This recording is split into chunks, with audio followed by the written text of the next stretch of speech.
Of course, it loads when you, it's not important, but that's technology. Okay, well, certainly welcome everyone to the Council, West Elgin Council for August 19th.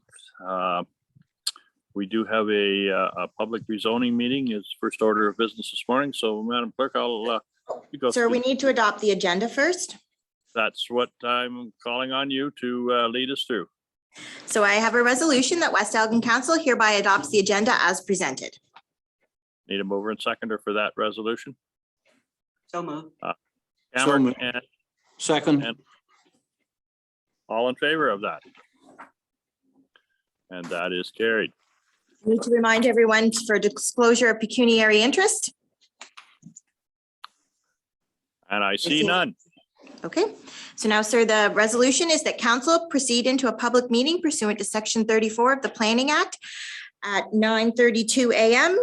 in order to consider a proposed amendment to the zoning bylaw. Okay, I need a mover and seconder. mover and seconder for that. Moved by Rowe and seconded by Cameron. All in favor? That is also carried. Okay, so I'll now read the purpose of the public meeting. So the purpose of this public meeting is to review an application for the rezoning of lands as part of a consent applications E1621 to E1921 that will create 4 residential lots. In order to meet the conditions of the consents, the severed parcels will be rezoned from general agriculture A1 zone to rural residential RR zone. Council will not make a decision on the application at this public meeting. Based on the recommendation and information received at this public meeting, an amending bylaw will be presented to council later in the regular meeting of council.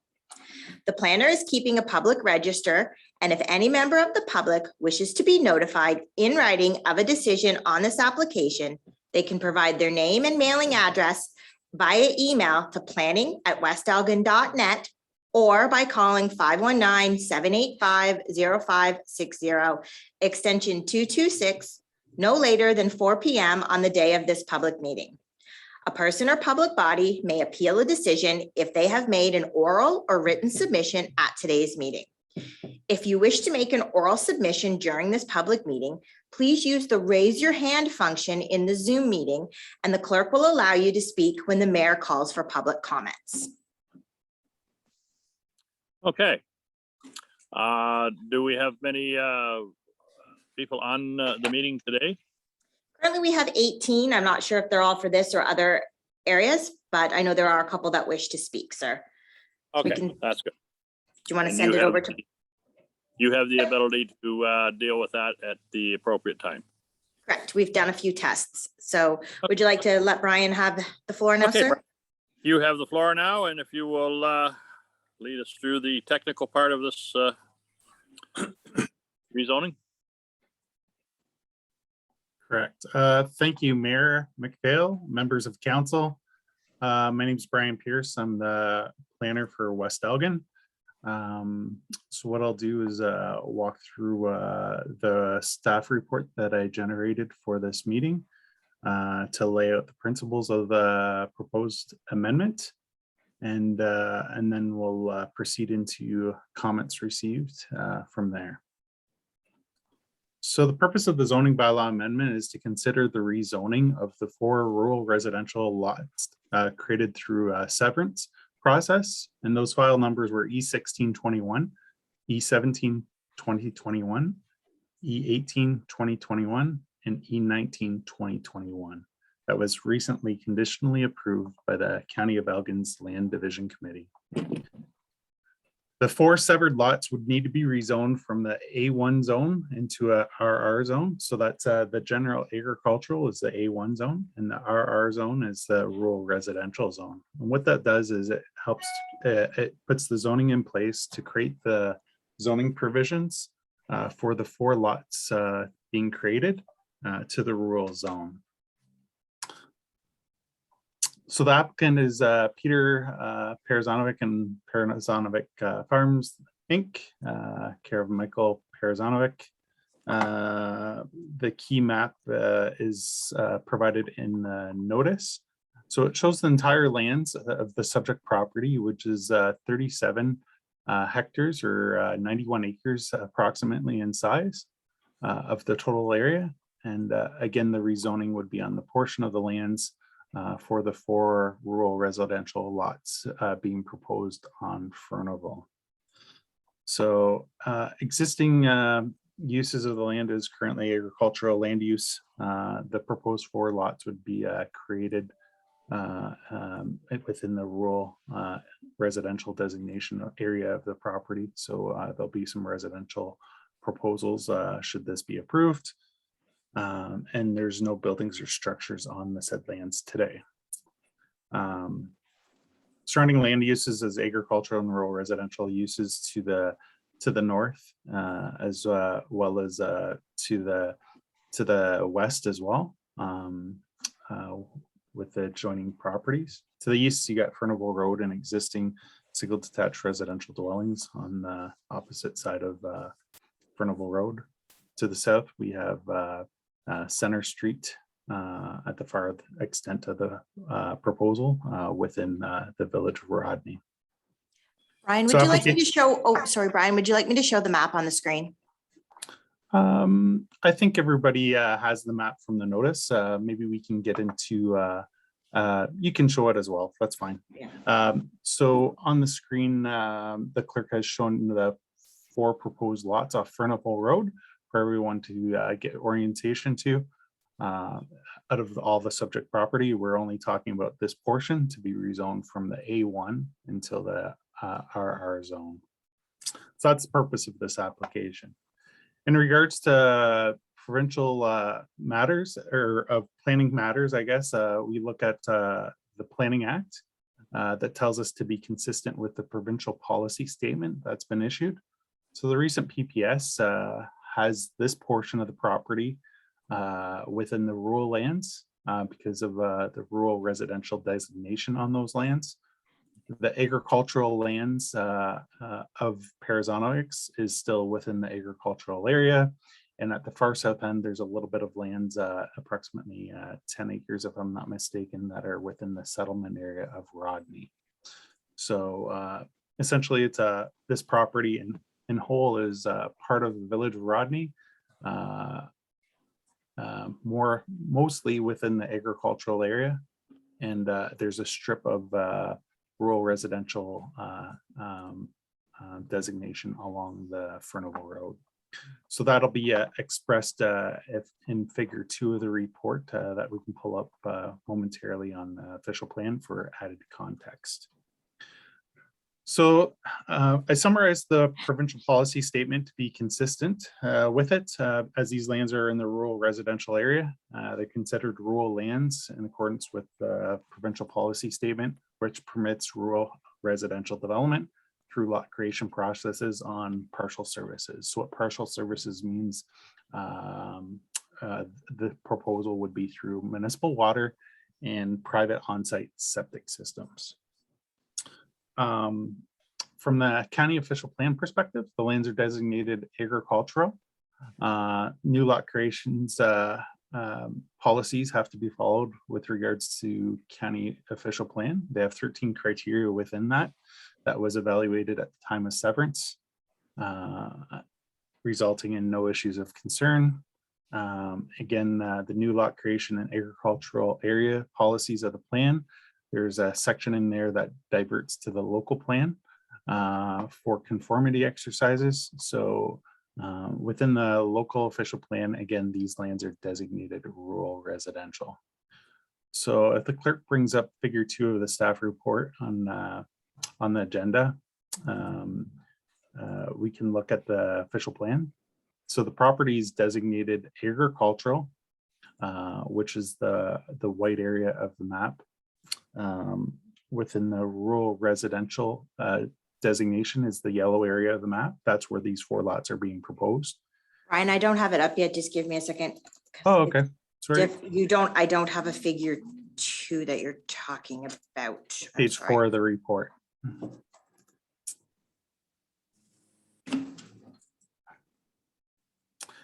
nonetheless, we can keep on going on.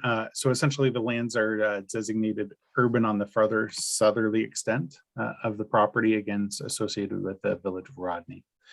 So from that perspective, this proposal, we're analyzing the rural residential land use policies because that's where the proposed development is being considered for these 4 lots. So permitted uses are single detached homes within that on large style lot singles for partial services that fronts onto Furnival Road, which is an open and maintained county road. So and MDS complies as there's no livestock facilities within immediate surrounding area. So Janet's brought it up there finally for the group to see. So the peach colored is the village limits of Rodney. The yellow area is the rural residential area designation, and the white area is the agricultural designation. So again, the whole of the property of Parazonovics has a little bit of everything on it. The south end has a little bit of the peach color. The strip of yellow on the side is on his property as well. That's the rural residential designation, and the remainder and the majority of the lands are agricultural designation with the official plan. They're intended to be agricultural land uses. So from lot creation policies under the official plan, that's section 10.41 of the official plan. It allows for severances within that and meets the criteria of the Planning Act for creating severances that was previously discussed at time of severance by the Land Division Committee. Again, there's policies within the official plan that maximizes the lot creation through the consent process at 4, as this proposal has maximized. So if the proponent wishes to proceed with any more rural residential lot creations, they would have to do a broader planning application through a plan of subdivision to develop those lands, as well as the lands that are designated the settlement area of Rodney. That has the potential as well, but not the rural, the agricultural lands. Agricultural lands are always intended to be agricultural land use. From the zoning bylaw perspective, the subject lands are zoned A1, so that's general agricultural within our zoning bylaw on a majority of the property. And Jana, the clerk, can bring up our figure 3 of the report to help visualize that for council and members of the public in attendance. Again, a majority of the property has an agricultural A1 zone on the property. A certain portion on the southern end of the property has the R1H designation on it. So that's the residential first designation holding symbol. And those are on the lands that are for future residential development within the village limits of Rodney. And the proposal again would be to rezone those 4 lots from the A1 zone into a rural residential zone. And the minimum standards for lot area and lot frontage within that zone category is approximately 2,000 square meters or approximately 0.5 acres. And a minimum lot frontage of 30 meters respectively. So the proposed lots comply with the rural residential zone category provisions. So it would be compliant subject to this zoning bylaw amendment being approved. I attached to the report the rural residential zone provisions for everyone's information, and as well as the appendix 2 has a draft of the zoning bylaw amendment being proposed.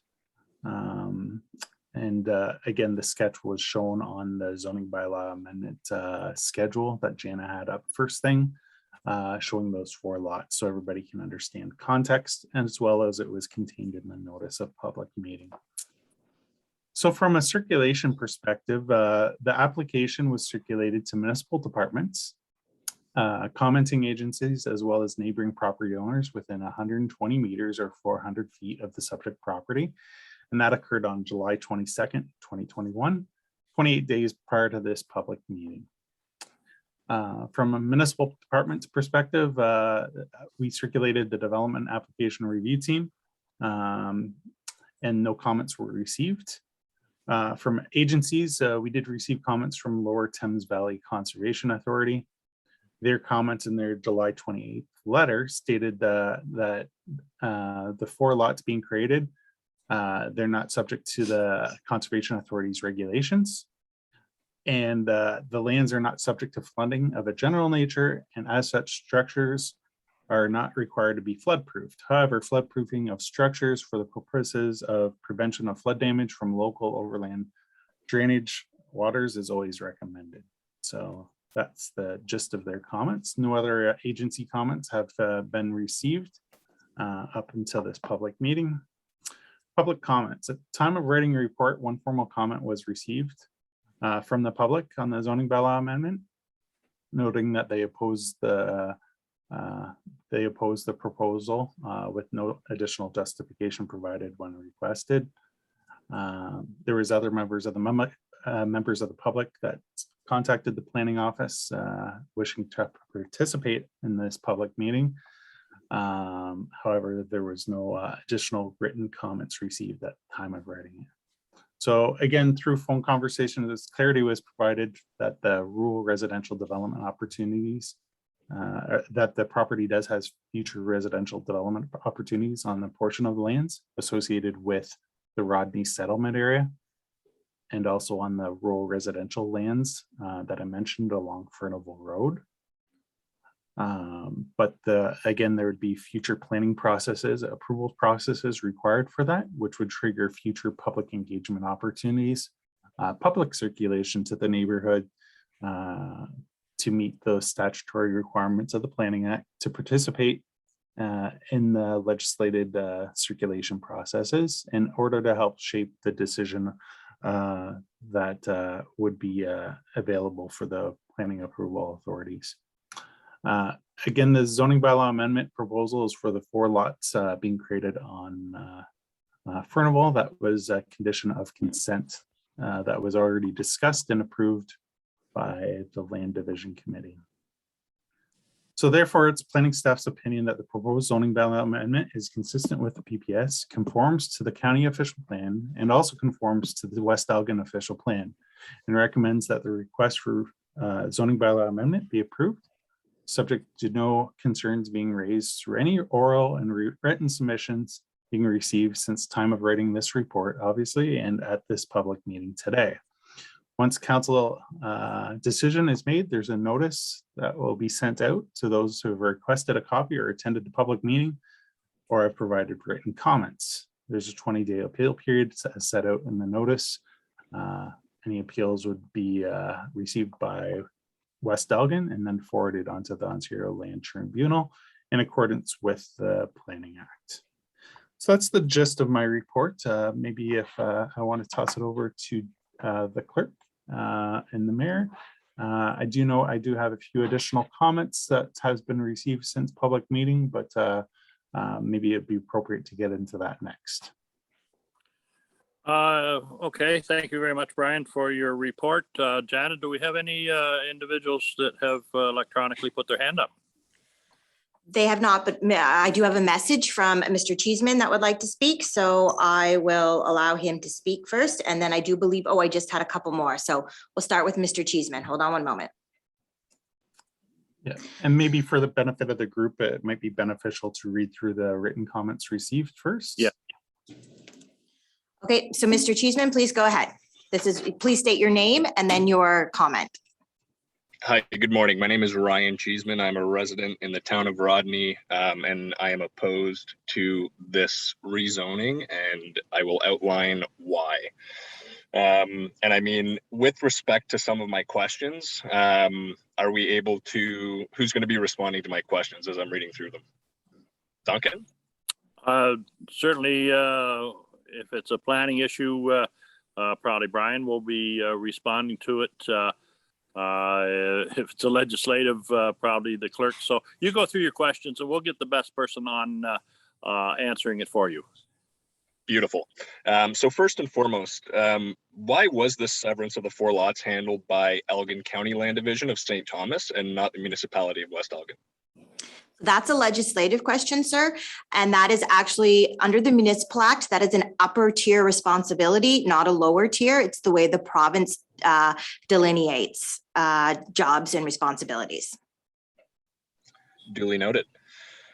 Next question. Why don't the 4 lots extend to the neighboring residential lots and houses on the north and the south? The north side has a 66-foot open area and the south has close to double that at 120 to 130 feet. This looked like road access to future development in the remaining agricultural lands adjoining to the west. And I mean, you know, I hear you saying we're talking about these four lands, but this is the beginning, right? This is the first piece of the puzzle. And it makes absolutely no sense for the individual, Mr. Parazonovich, to move the drain at his own expense. I also have questions surrounding who paid for the analysis of having the drain removed. Where is that report? What is the cost for the drain to be moved? What are the implications? And I also note that part of the County of Elgin official plan states that drainage is to not be impacted. Right? That's one of the deliverables, and draining is being directly impacted here. So it contradicts the County of Elgin official plan, in fact. So who can answer that and speak to that and how that's happening? I'll start with the beginning of the drainage, sir. The drainage is, the applicant will be paying if he is moving the drain. He has applied as the owner and on the drain to have an engineer's report. We have appointed an engineer and he is aware and has been explained to him under the Drainage Act of Ontario, he will be paying for all drainage work because it is his request and solely to benefit him. So that was done a while ago. The engineer's report, so the engineer sorry to interrupt you, but what you just stated though was that draining will be impacted though by this rezone, correct? It's not unusual for drainage to be done in any rezoning, but the engineer is still doing the report. So we don't know for sure. Okay, so we don't even know, we won't to complete the report, then how can we be meeting here this morning to take decision on the rezoning if we don't have all the information available? The engineer has, I'm just telling you, the engineer has a full year to make the report and the applicant, so it would be a year from, I believe, June is when we appointed, June or May or June is when we appointed the engineer. So no work can be done while the engineering is done for that study. That's all I can answer. Brian, the planner, can answer the other parts of the planning. Okay, so the question still remains though, how can we be making a decision on the rezoning of these lands if we're actually not having all the information available to us for us to make an informed decision on what's happening? Because what you're saying is there's a year for this individual who I believe is an employee of the municipality of West Elgin, who also has the contract for drainage, which is interesting, but that's perhaps a conversation for another day. But it doesn't make sense for us to be making this decision without having all the information available. And really, I think the crux of this point is that it's not about these four lots. This is the beginning of the decimation of the beautiful agricultural land that surrounds my property and my neighbors in the town of Rodney. And you guys are calling this meeting at 9:30 on a Thursday morning when everyone's working to make a decision about things that are going to impact our daily lives with seemingly no regard for our livelihood and how we live our lives in the town of Rodney. So, I mean, the fact that you're withholding information, you don't have all the information available, and you're saying, yeah, we're going to make this call today, it seems completely backwards and not correct. There's a lot of gaps here, guys, and it's quite obvious. And I mean, that's just one of many challenges. So I think the town and the residents have a right to see what's happening with the drain. Where's it moving? What's it going to look like? What's it going to cost? How is it not going to impact drainage, right? If we're actually moving the Mackenzie drain, that portion of it on those two lots, then it will most definitely impact drainage. And again, why the same thing could be achieved on that parcel of land if there wasn't the road access that was left there for the future development, which is really what I'm opposed to. If this was 4 lots off of Furnival, fantastic. That's great. I'm all for growing our tax base, improving our community. But without a plan of subdivision, without all these things, there's so many variables that are completely not made aware or visible to us, members of the public, and you're taking this action to make decision on our town without giving us all the information, which is absolutely not appropriate by any stretch of the imagination. So it really makes no sense to me, and I'm not getting an answer from anyone here on how this is even legal. Ryan, have you want to comment on this? Sure. Thank you, Mayor. Through to Ryan Cheeseman. So just to back up a little bit, the Land Division Committee is the approval authority for consents through the Planning Act. So with regards to drainage, that was evaluated at time of severance when that was being considered by the Elgin County Land Division Committee.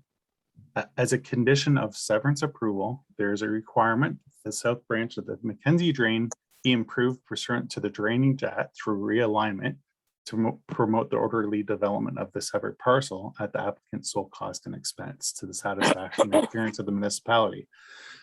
As well as creating lots, there's drainage reinforcements that are required under the Drainage Act. So those are conditions of approval. So if the proponent doesn't satisfy those Drainage Act requirements, the lots do not get created at the end of the day.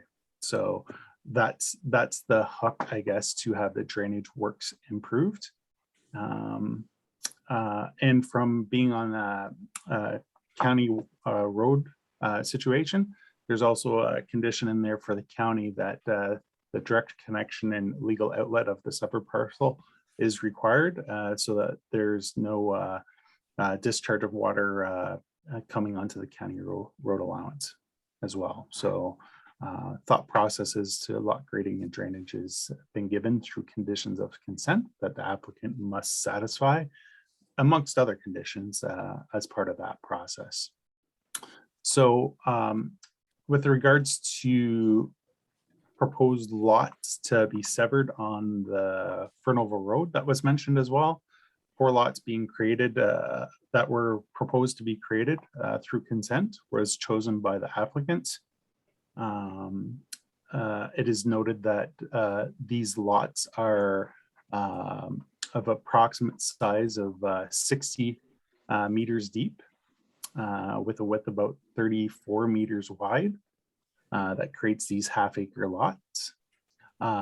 So that aligns with the designation of the rural residential within the official plan that I mentioned. Okay, So sorry, Brian. I mean, let me finish for a moment.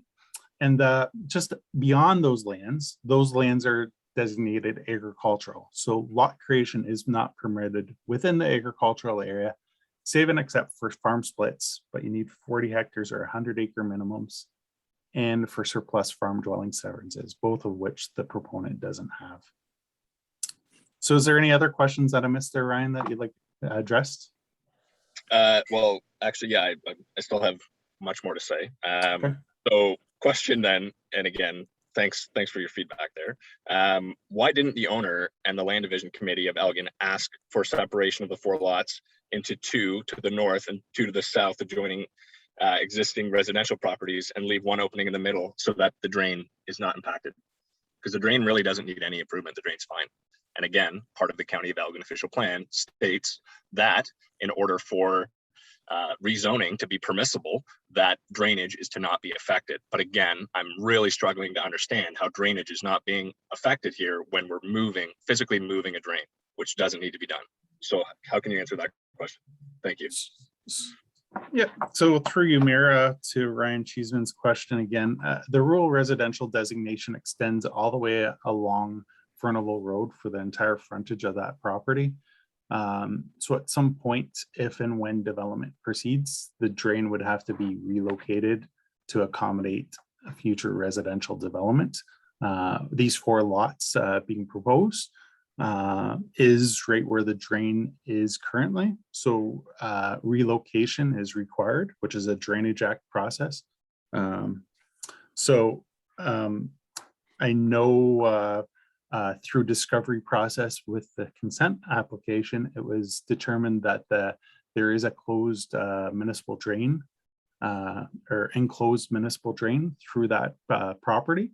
that impacts the lots, and that's why they have to relocate it as a part of the development approvals process, so that there's actually a building envelope available and can support orderly development of those 4 lots. So drainage will be relocated and designed accordingly through the Drainage Act process that the clerk mentioned. So drainage is being considered and being met as conditions of approval again. Okay, but sorry, you didn't answer my question though. So why are we moving the drain when we don't have to? Because you could achieve 4 lots on that space without moving the drain. So again, the designation applies along the whole of the property along Furnival Road. So future development processes can trigger the drain being relocated. But I thought we're not talking about future development processes. I thought we're talking about only these 4 lots. So if you just let me finish for one moment, I was trying to say that the 4 lots being created that I mentioned previously, it was discovered through the circulation processes to our development review team that there is a drain running through that farm out to Furnival Road that is a municipal drain. And as a result, there's Drainage Act improvements that are required subject to that legislation. So that's how the drain piece got discovered, through circulation and comment as part of the severance application. So just to jump in there, Ryan, I have a question. Is your ultimate concern the potential for development behind your property, or the 4 lots south of your property? Because Yeah, if it's the development of the agricultural property behind your property, and correct me if I'm wrong, Brian, that agricultural property that is within the settlement area of Rodney, that has a potential for at some point in time being developed. And what do you say? There's a potential for maybe 10 lots in that segment. I think you had mentioned that. So getting outside of the settlement area into the agricultural area, that would open up a whole new host of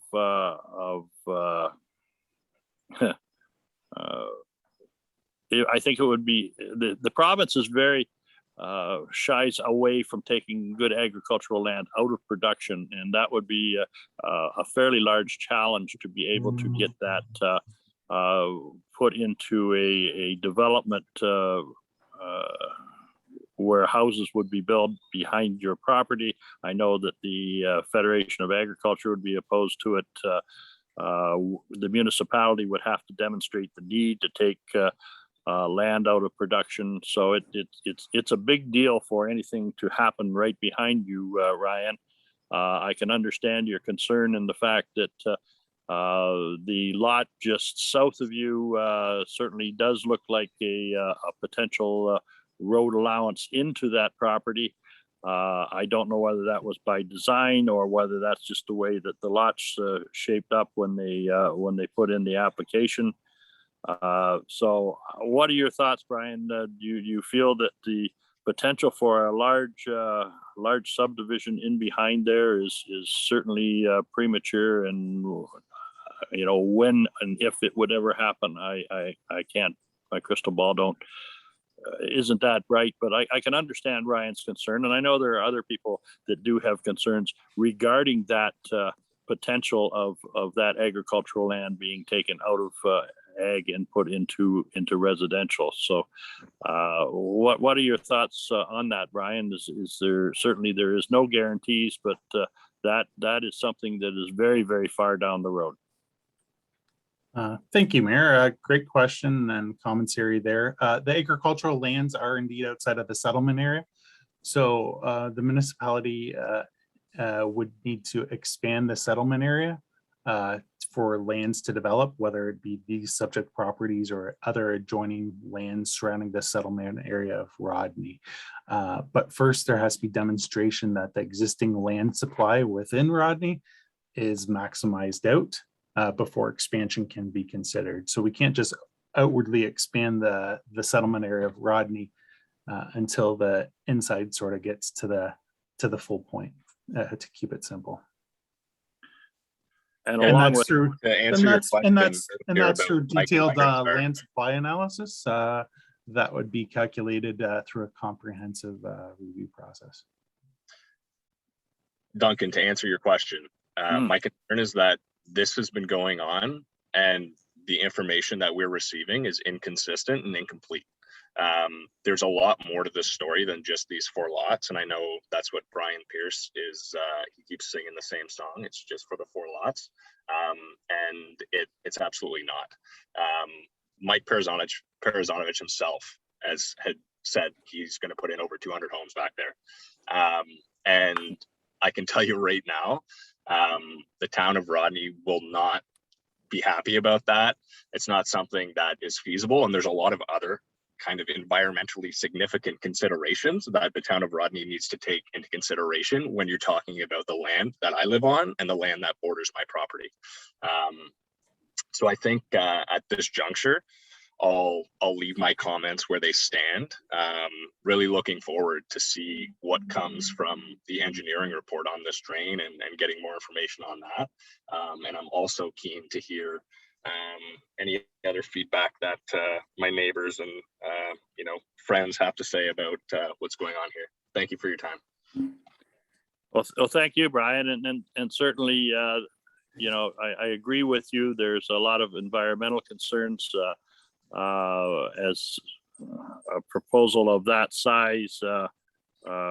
Does our sewage infrastructure have the capability of doing that? At this point in time, we really have no idea, and certainly a lot of investigation for any increased development on that property would have to be put in place.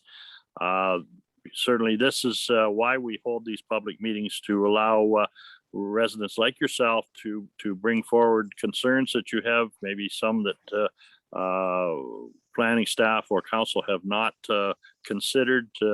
So certainly thank you for your comments, and I know that we will try to move this forward or have our discussions and take your comments into consideration.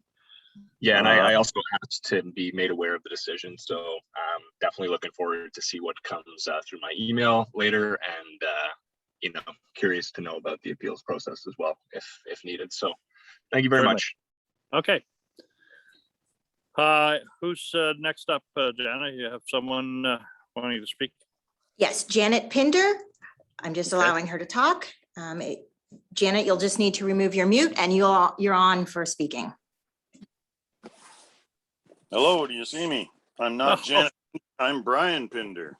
You have a very deep voice for Janet, Brian. Good morning. Yes, I do. Yeah, so we're just sitting up here in the trailer. See, you're at the cottage, Dunk, so I guess it's that time of year.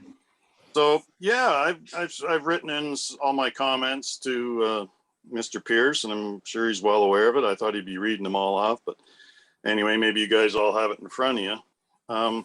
So I'm just echoing exactly what Ryan has said, but I am really, as he is, concerned. I could hold the map up in front of you, but that south branch of the Mackenzie Drain goes right through, I would call it the 3rd lot from the north that Mike Perzanovic has severed off through the Elgin County.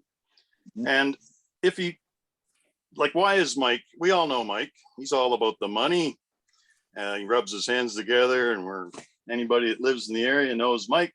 He's going to pay money to move that drain. Who knows, to the south, probably to the south is the way I'm looking at it.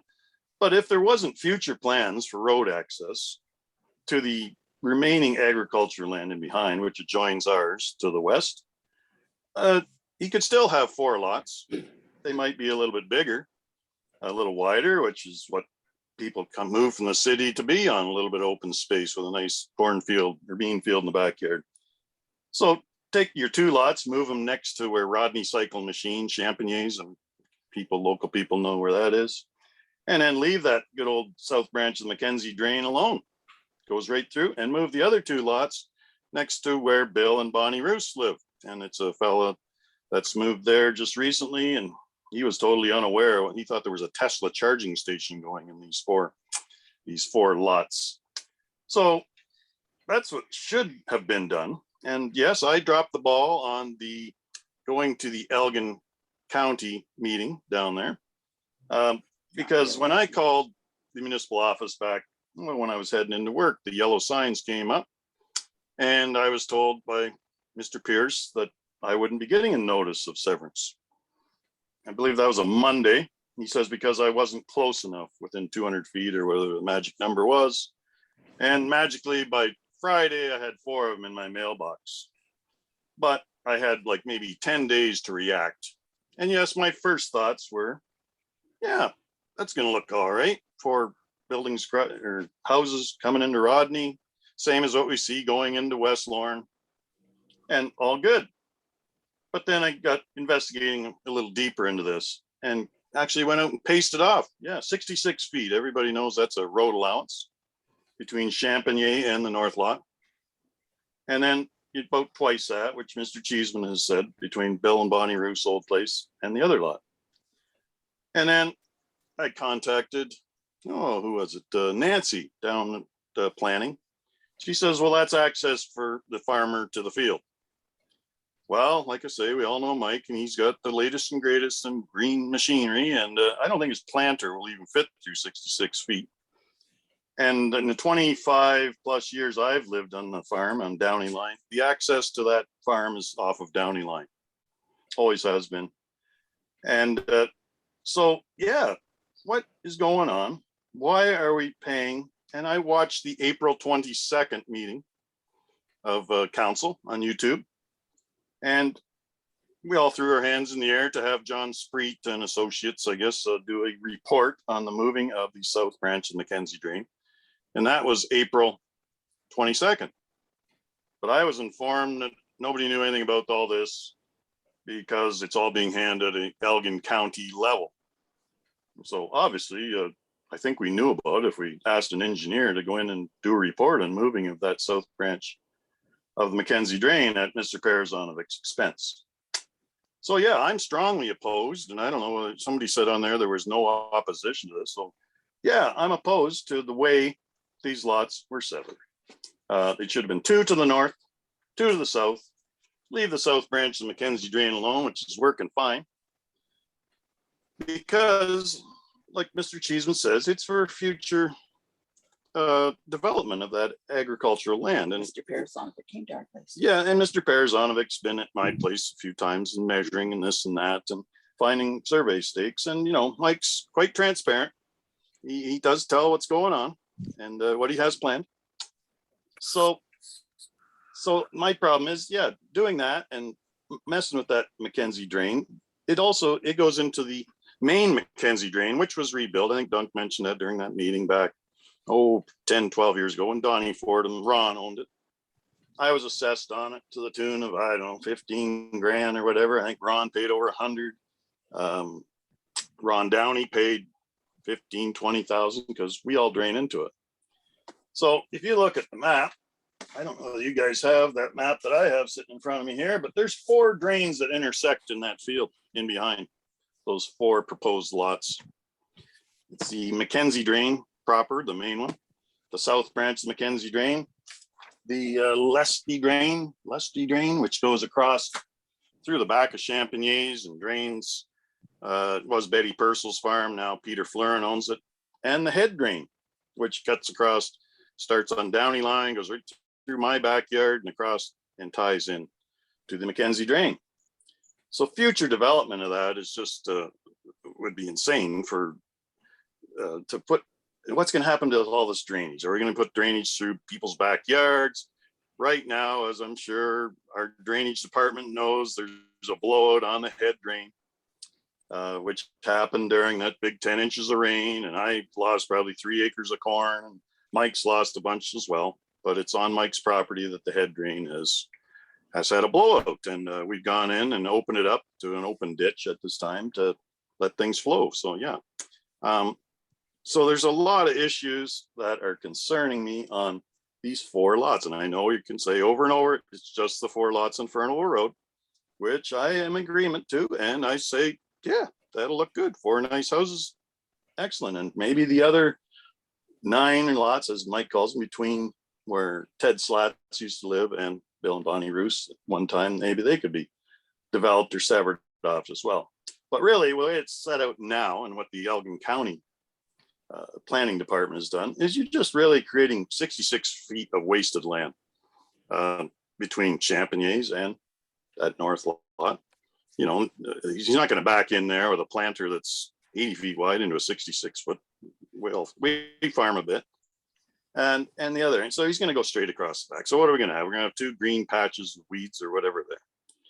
So yeah, strongly opposed to the rezoning of those. The way it's rezoned. The way it's rezoned, yeah. And like I say, I dropped the ball. Should have been down at that meeting at Elgin County Council Chambers. And I did go to one of those council chamber meetings for the severance of the Downies, Fran Downey and Jason and Jamie across the road. They applied for severance and I went to that meeting. Not that I was opposing it or anything. I just wanted to put some faces to names and get a bit of an education, which I did. And I don't see a public meeting being held for that severance across the road from me. Like, why is there a public meeting being held for these 4? Which I'm kind of wondering what's that all about? Like every severance there's going to be a public meeting. So I'm just thinking, I know you guys are trying to get some input here on maybe the future, which is going to be going on right now through the official plan. I believe we're working on the official plan for West Elgin, right? And maybe we're trying to hammer this through before, you know, all the elections come up. There's going to be a freeze, or what does she call it? A blackout period of voting and whatnot, provincially, federally, municipally. Are we trying to? All within the January 1st, right? So very concerned. Am I rambling on? Mrs. Pinder says I'm rambling on. So I don't know how much more I can say. I can go on and on about the environmental impacts, which are huge, because that is all a natural heritage woodlands area that stretches from Mike's corner behind the Cheesemans. That bush is probably 200 to 300 acres long, goes east to west at the back of all our farms down Downey Line. And, you know, the environmental impact of it alone, of a big 200 home place in that agriculture land in the future, is just going to be destructive to the environment. And people, when they move out to the country, like I worked in Toronto, lived in Georgia. Anyway, they're coming out to the country. I'm rambling. They come out to the country to be in the wide open spaces. Like the people I've talked to that have moved here, that's what they love about it, right? They're not moving from one subdivision in downtown Toronto or Mississauga to come out to another one. So people should be aware of what is coming up, maybe is being planned. So anyway, I'll pass it over to Mrs. Pinder if you have any comments. No. Can you see us on here? No. Oh, they can't see us. Can you hear us? Oh, here's you fine. Yep. But hey, let me, Anyway, there's Mrs. Pinder. That's my concern. I okay, just echo what he said. okay, just to you know, sum it up here a little bit, Brian, that and I'm getting from you and Ryan that you'd not be concerned about it at all if the lots were reconfigured in such a way that there wouldn't be any impact on the Mackenzie drain, and they were lots were just moved north and a little bit south, taking that away. You wouldn't we wouldn't be having this conversation like we are. That's right. And make the lots a little bit bigger, take up 4 lots. You know, 2 to the north, 2 to the south, leave the Mackenzie drain alone. It's quite evident that it's for road. It's going to be future road access. I don't know. I could dig in deeper, like I'm sure because of fire, you know, whatever, snow removal, everything else, how many road accesses need to be into a subdivision. There's a whole planning division of subdivisions. So anyway, yeah, that's my concern is that. And yeah, and the detriment to the whole field, the whole agricultural area with 4 drains going through and intersecting in the middle of it. It's just not conceivable at all. And actually, Mr. Perzanovic was working on his own municipal drain at one point, which is maybe not but this is the character, I guess, of the applicant, who has messed with municipal drains in the past without municipal knowledge, which is completely illegal. So, yeah. I guess you're understanding our frustration and our concern. It is about the drainage, and unless those are set up to be future expansion, there is no reason why that the severances could not take place on either side of the drain, leaving the drain alone. And yes, we do have big concerns about the drainage. Thank you. Okay, Mr. Mayor, I do have another person to speak unless the planner or you would, or if you would prefer the planner or somebody to answer the comments. Do you have anything, Brian, or do we want to go to the next comments? I just for clarity, I guess, again, there is farmland acts. There's frontage to the farmlands, as you noted, on the north end of those 4 lots. Just for added clarity, it's there's 33 meters or approximately 110 feet there. Should they ever want access for the farm is off of Downey. That's the main way to get into the farm. But other than that, I did hear the Woodlands comments as well in the commentary by Mr. Pinder. Again, those are on the egg lands. There's approximately 18 acres sitting on the subject property of Mr. Perzanovic, and the 4 lots being proposed are outside of that area. Again, everybody's concerned on the bigger picture of what the agricultural land use could be for, and as I can clearly state, agricultural land use is to stay farmlands on the majority of those properties. But nonetheless, that's the thought process, and I don't think I need to repeat the drain relocation process that was mentioned as part of the conditions of severance. So that's being addressed through that condition that way, not related to the zoning bylaw amendment process that we're talking about today. Other than that, any questions other than that? Otherwise, we can move on to the next. I think Okay. Jana has another comment. I do. Mr. Perzanovic is on. He can turn his microphone on. He would like to address. Well, certainly. Mike, how are you? Hey, good morning. You know, we've followed the county rules. We've had engineers for the tiling. That farm, the surveyed lots the way they were never registered, but it was all surveyed. It's within the A1 with the agricultural rezoning. It's right into town. What a better place to have a nice little subdivision in there off of Center Street and along Furnival. We are going to get a civil engineer to do a development plan. We're following all the county rules. And what I'm getting a lot of sentiment here is jealousy. Like Pinders are talking about the land in the bush. They have an airport. They have an airstrip on their property. That's environment. That's environment. Like, listen, we are trying to develop this, help the town of Rodney. Like, you go in between Shedden and Fingal, just drive down that road and the homes. It's beautiful. Like, the drains are supported, what they call it, by the engineers. The designation, this illegally, I've been fixing drains. Every time a municipal drain broke, call Tom Mohan. I've done nothing illegal and never have and never will.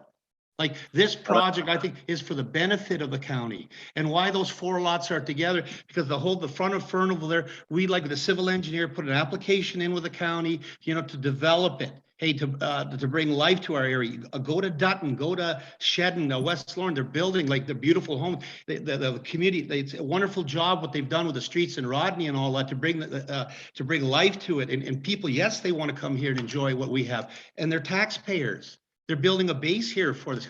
It's just like the towns are West Lorne, Rodney. Basically, they're dead, and people want to move here. You know, if they're not here, they're gone somewhere else. But under the Municipal Act and the County of Elgin, all the rules have been applied. And Mr. Cheeseman, for example, he crosses my property all the time. He goes into my woods and he's cutting wood for his fireplace.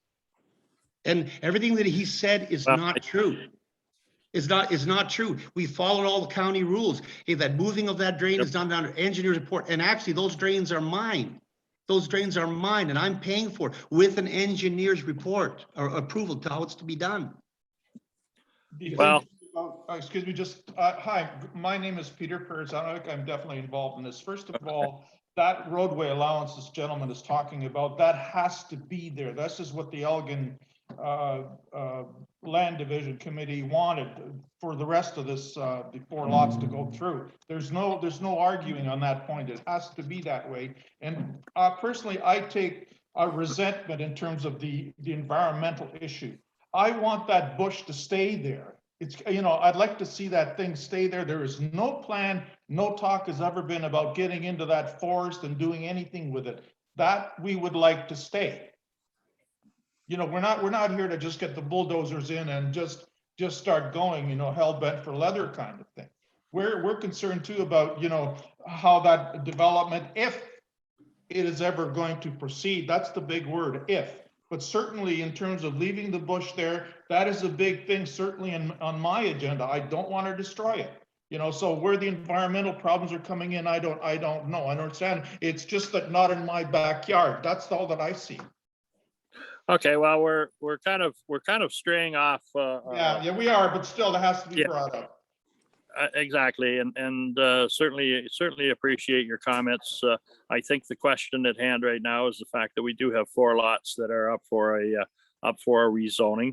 That is the focus of our discussion today, and certainly at some point in time, council will have to make a decision. What happens in the future? That, you know, I don't have any firm applications in front of me. I know that agricultural land is certainly protected by the province, and so that's something that I don't think anyone has any answers to today. But the rezoning and certainly the drain. Now, I did hear you say, Mike or Peter, that Mackenzie Drain, is that a municipal drain or is that a private drain? From what I understand it, talking with Tom Mohan, and also the engineer was out there looking at it.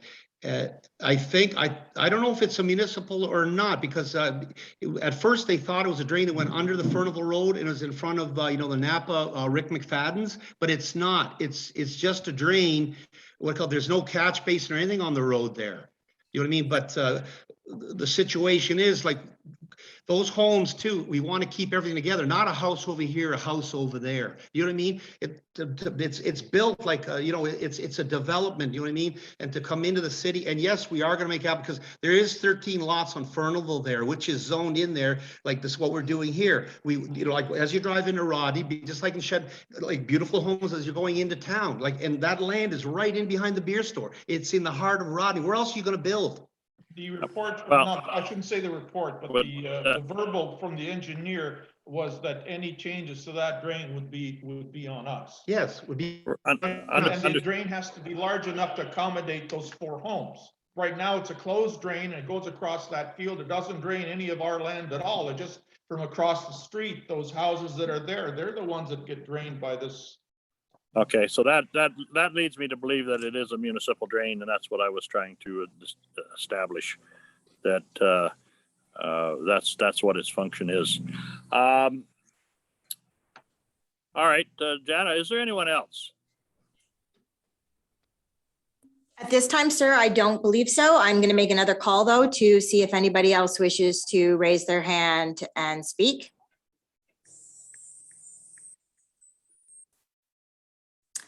Sir, I see none, so we can move on to council comments.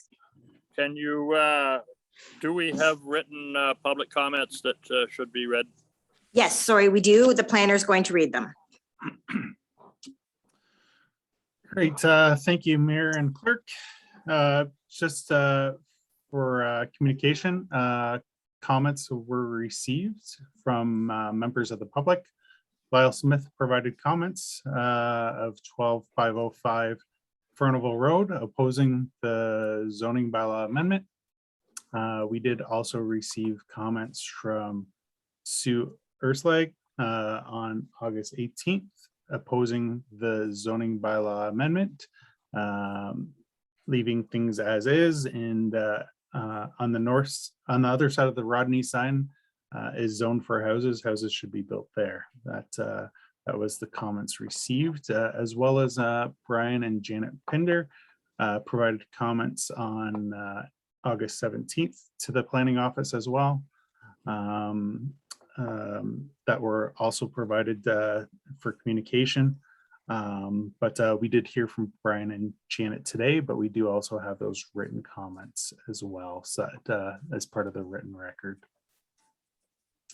Okay, that's the extent of them. Correct. Great. Okay, I guess at this point in time, we will ask council if they have any questions for the planner regarding this zoning application.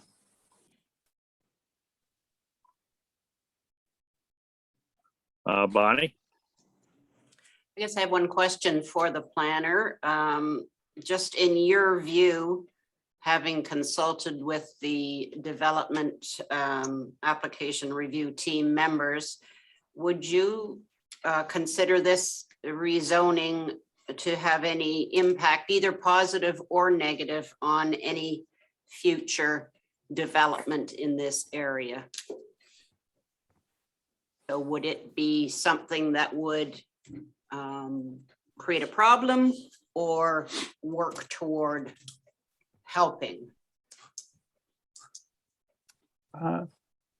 Through you, Mayor, to Councillor Rowe's question. No impact. Again, it's implementing our official plan policies, which guides future development and opportunities for our community. These lands are designated within the rural residential designation, and is the proposed width of what these lots are at 60 meters. So it's maximizing out the designation.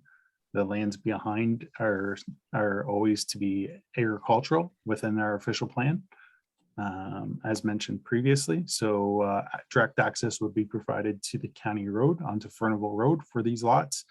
Yeah, that's the gist of it. Again, we're talking about the 4 rural residential lots being creating the zoning parameters for it. The lots have been conditionally approved by the County of Elgin Land Division Committee again. And any future development opportunities, planning applications will require future planning processes, public meetings, so forth, for any of these rural residential lands. If Mr. Berezonovic wishes to move forward with them at some point, or the approximately 10 acres of land down on Center Street by Mr. Ryan Cheeseman's property. It will require a pre-consultation before they submit any planning applications, and then it would go through a public circulation for neighborhood consultation and a public meeting. Any other questions from council members? Councillor Cameron has her hand up, sir. Okay, there it is. Yep, Angela. To the chair, good morning, Brian. So one question, just to refresh my memory back to when we approved this severance. So just to clarify, this complied with the provincial policy statement and also met with our official plan as well as the county official plan when we approved this. I haven't had a chance before this meeting to go back and re-review the PPC. So I just want to reiterate that these regulations do comply with the current regulations within the provincial regulations. Short answer is yes, it does for sure. These lands are designated rural residential along Furnival Road, and rural residential lot creation is permitted within provincial policy and aligns with provincial direction that's provided by Ministry of Municipal Affairs and Housing, and which is built into our county official plan as well as the local West Elgin official plan. Thank you. Any other questions? Just one last one, Brian. How do you know how long those lots have been in the official plan as potential development properties? Through you, Mayor, those lots have had designation in the official plan since adoption. and approval by the Ministry of Municipal Affairs, which we're coming up to just over 10 years on already. So they've been had status of designation for the last well over a decade within the current planning document. So we're just now seeing 4 applications come through to create the 4 lots, and this is the associated rezoning to rezone the lands. Okay. Sir, Councillor Tellier has her hand up, and or Deputy Mayor Latham also has his hand up. Okay, Teresa, go ahead. Morning, everyone. Through the chair, just concentrating on the 4 lots that we're talking about today and not the other future could or could not be developments. The road allowance, I'm hearing people are, residents are not really opposed to the 4 houses. They are, but any future is what their main concern is. So the allowances on either side, it was brought up a lot of times when speaking to residents and hearing it again echoed today. Could there be a reconfiguration of those 4 lots to have them so that the access is in the middle, or it's just a different configuration, or is that something that is passed at this point or held at a higher tier? Through you, Mayor, to Councillor, reconfiguration isn't the discussion point today. We're talking about the rezoning piece. Lot creation process through the severance is the piece that's creating the lots. That was discussed at the Elgin County Land Division Committee meeting in the spring accordingly. So subsequent applications could be made to reconfigure, I suppose, at the end of the day.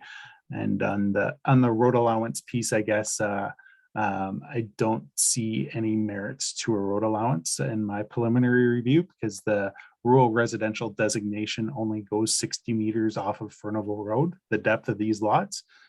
We wouldn't install a road to service an agricultural lot that's to be agricultural. So there doesn't seem to be much need for a road allowance piece within there. You know, again, we're only talking about the 4 lots to be rezoned.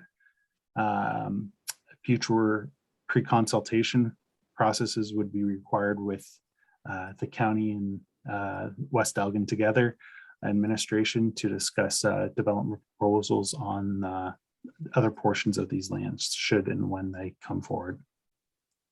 Thank you. Deputy Mayor Richard. Yeah, thank you, Mayor. I agree with the 4 lots. I term it as infilling, and I think that is always a good thing.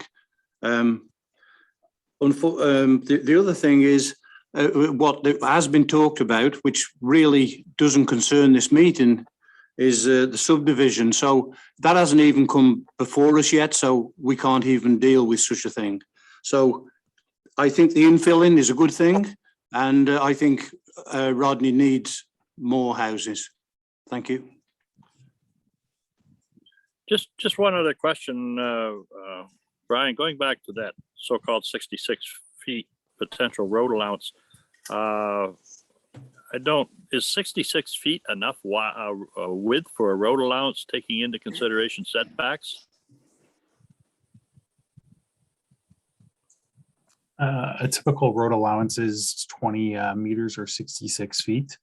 Again, what I mentioned previously in a public meeting here is the lands north of these 4 lots is bigger than 66 feet. Again, it's up towards 110 feet on that side. So again, the merits of the road allowance is not part of the proposal at this time. And I see a challenge as to the merits to even put a road allowance in when it's abutting agricultural land. There's no need for it at this time. So beyond the scope of the application, definitely at hand today.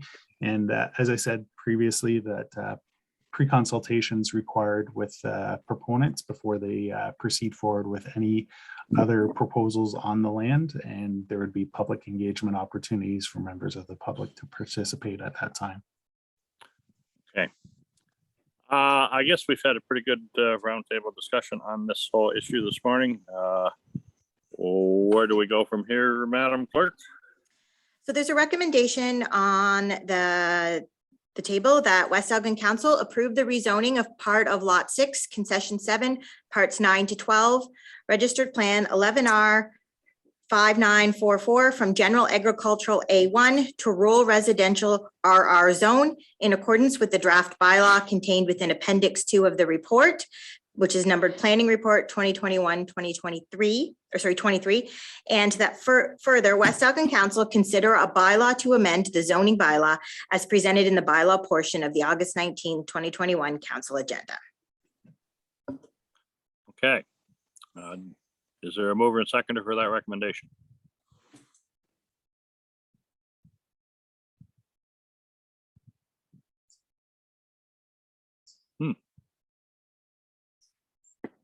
I'll give it a second call. Is there a mover for that recommendation?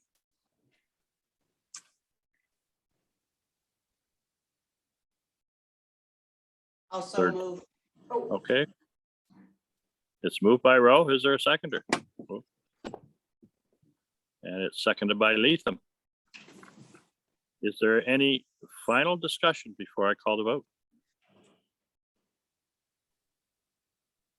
All right, all in favor?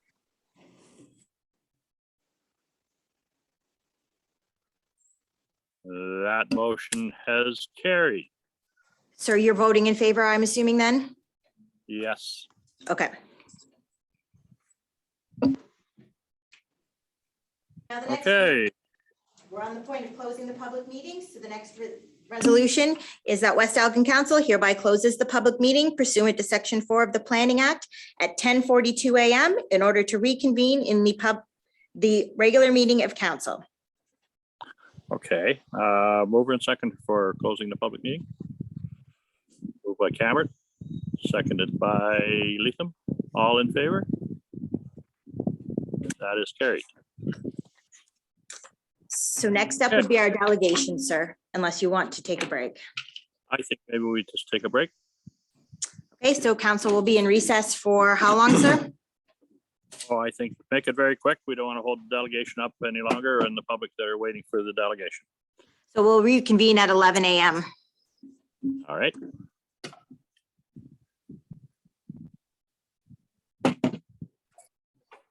There she is. Okay, are we all set to go?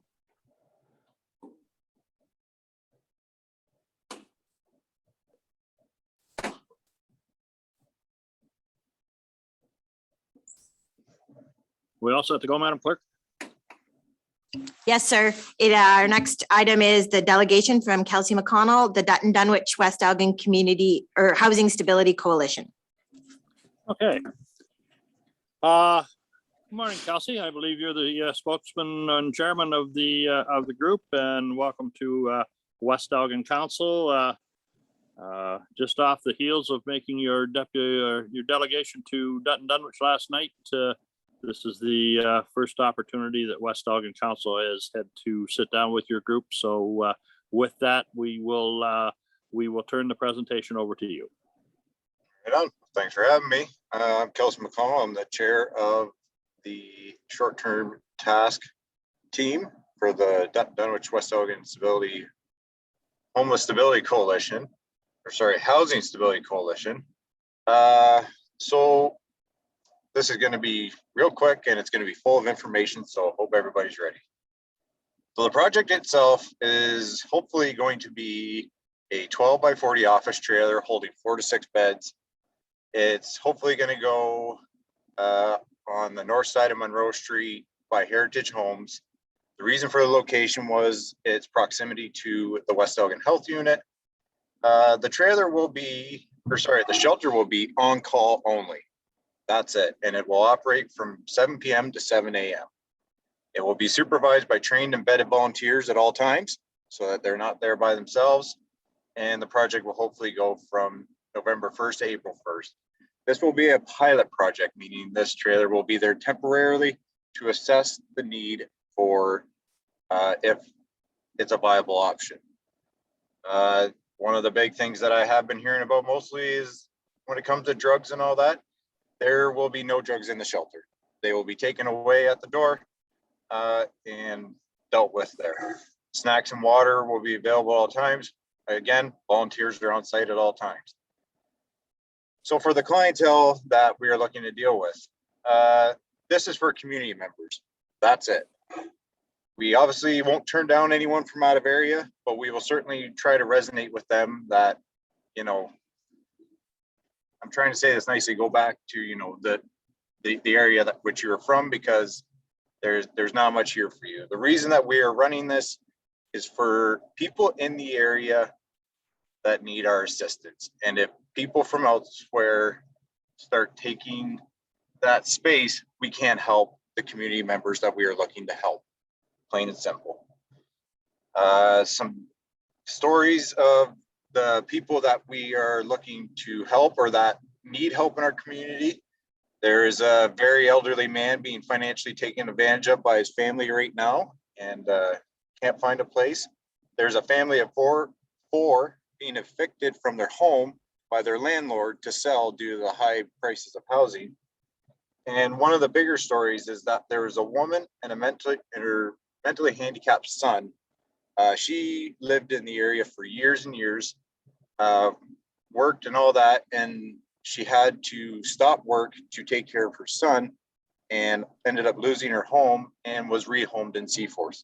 So out of the place that she's lived for forever. The funding itself is coming from the city of Elgin, as well as I'm sure we'll be asking the province for money when it comes to setting it up.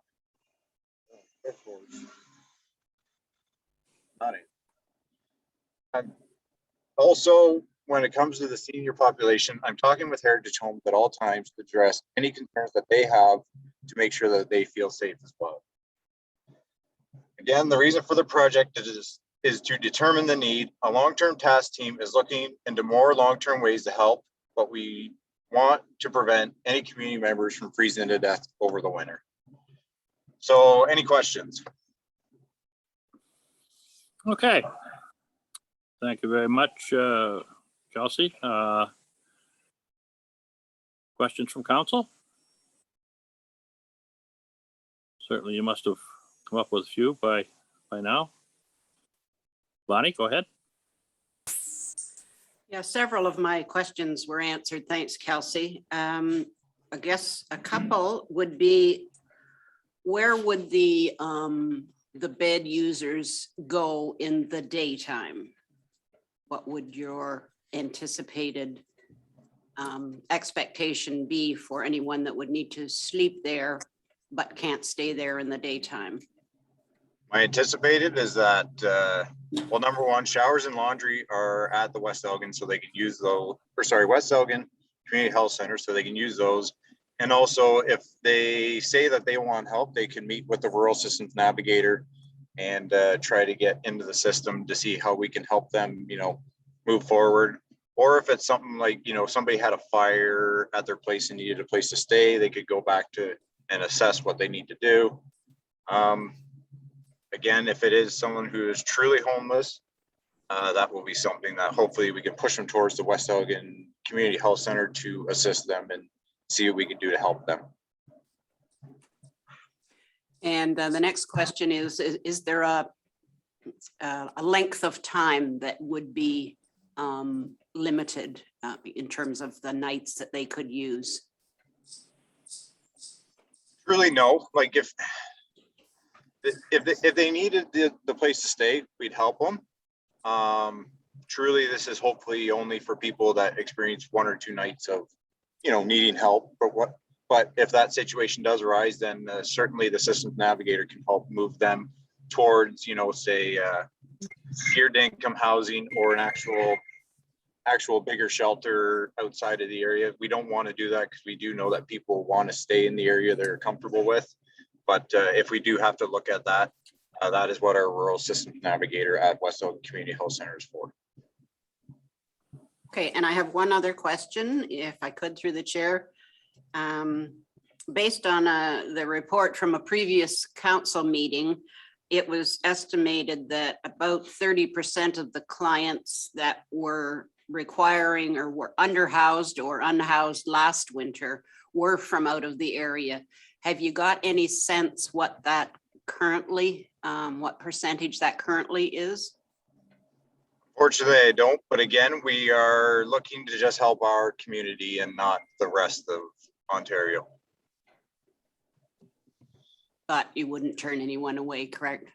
Correct, but again, this is for community members, so that's what we're trying to push for, is the fact that this is for community members and not for outside the area. So again, we will help, but we're trying to keep this for just our community members. Okay, and I did have one other question. Inside the trailer, are those 4 to 6 beds in a private, are they private? So in other words, is there walls between them, or? We haven't fully set up a plan yet.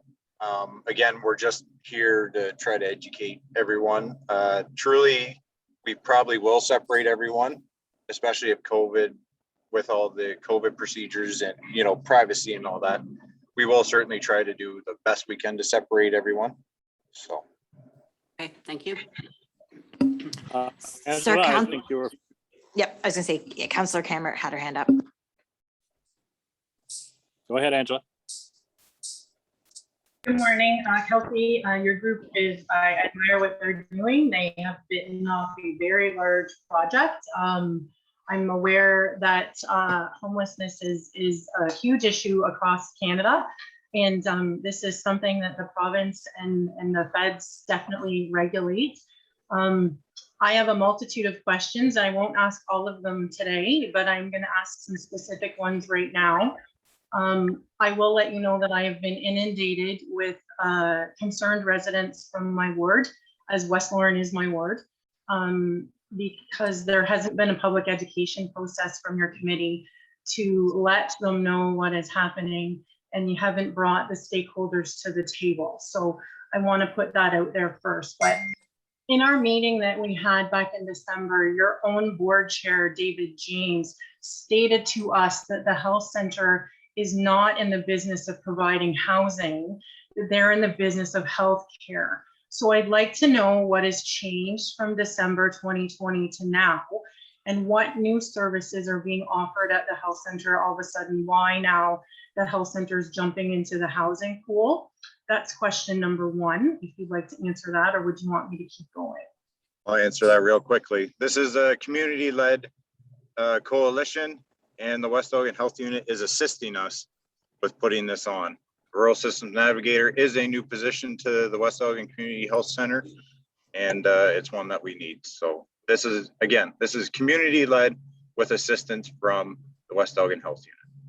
Okay, so this is what community partnerships have you formed with other systems, groups, and providers within Elgin County that provide these services to the communities, if this is community-led, other than the health center, knowing that most of these services are provided out of St. Thomas? So I am in talks with Sean Doyle, who runs the Elmer one. We have someone who at the time was working for United Way, has retired now, but has stayed on with us. We have someone from the Oxford Elgin Legal Clinic. What else we got? We have a pastor from the Grace Anglican. What else we got? The obvious community health center employees, council members, and various what's it called? Community members. So you don't have any association, you don't have anybody that is working with Elgin County Social Services, you haven't reached out to the County of Elgin to partner with them, is that what I'm understanding? Nope, sorry, I did forget. I feel very bad I did. I forgot Danielle Nielsen at City of St. Thomas, who we are getting funding through. And I definitely shouldn't have forgot her, and I apologize to her. Okay. Your report doesn't know your short-term and long-term funding to be able to provide this. So, and I would like to see your long-term and short-term strategic plan to be able to make decisions to move on that, and how you're going to fund this operation and put the bill for this long-term, and knowing that the wait list for affordable housing is 8+ years. Okay. That's not a question, that's more information I'd like to see coming back. Yep, sounds good. And my other questions, I guess, go to our building inspector and our chief fire official. I would want to know if this proposed trailer is safe for multiple occupancy for the proposed use that they're looking for, and also meets the building code regulations, as well as the fire code regulations for multiple occupancy. That's something that I would want to see a staff report back on.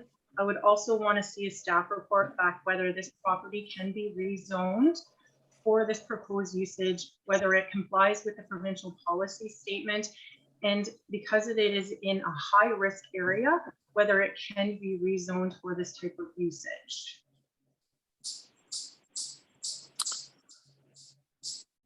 Have you investigated any of this before you brought this proposed location forward? In regards to if it can be built there and everything, yeah, I've talked to the planner and to the building inspector, and there's some rules that we will have to follow if this goes through, like creating a foundation for it, making sure all the fire code is met, and as well as the rezoning. So, but we can't get to rezoning because, as the rumors stated, or as the rumors were, we definitely wouldn't have gotten the rezoning. So that's why I'm here, to get education, to get everybody on board to what it is exactly we are doing before we even try to get rezoning. So explain to me so I understand why, other than its close proximity to the health center, that you want to put it in a high risk area near our vulnerable citizens and within our school zones and close to our libraries, so that I can be able to support a position within my community to my residents. Because at this point, I can understand why I would want to put something in a high risk area. The reason was quite simply for the proximity to the community health center, because they need to use the showers and laundry services, plus all the services that they'd ever need are there to help them get back into stable housing, or if they just needed a place to stay for the night, if they lost their house or something like that, then they can go back and deal with the fire or deal with the loss of the house. And when it comes to, again, the location is the proximity to the services. We want to help these people to get back on their feet. And so if we put it in Rodney or we put it in Dutton, normally people that are in need of this situation do not have the transportation to get to West Lawrence. So that is why we put it there. So partnering or requesting a partnership with 4 Counties Transit to use the partnership so that you can get these people to St. Thomas where the services are being offered, because we don't offer the stability housing within West Elgin. But if you worked with perhaps 4 County Transit Committee and asked them maybe if they would expand their coverage zone, you could maybe 1 or 2 days a week get these people to St. Thomas where the services are being offered. Has that been considered as an alternative option? Nope, but we certainly can talk about it. Those are my questions, and those are the reports that I would like to see answers for before I can make any kind of decision. Right on, thank you. Richard. Oh, thank you. I don't, can you hear me okay? Yeah, okay. I don't want to sound callous and hard.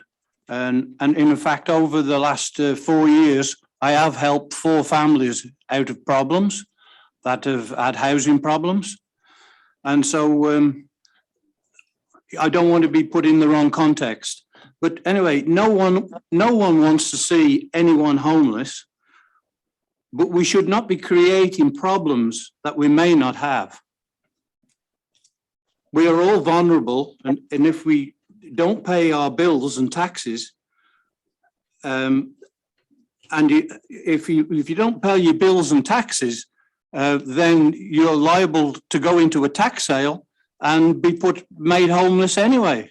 So everybody's teetering on this could happen to anyone. And so you're not really homeless until such times you have no roof over your head.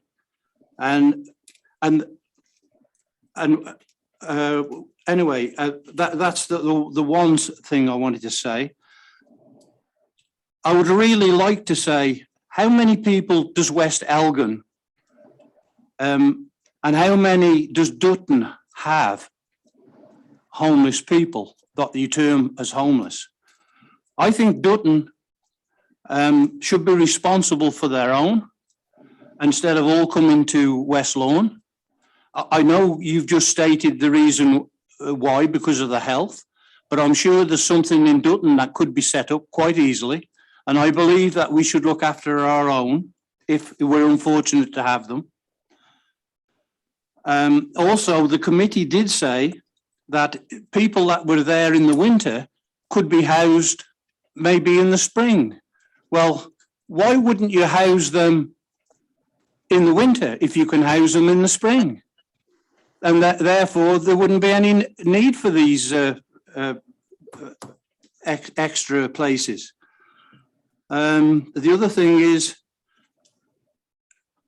do we have to stop tax sales in case we make someone homeless?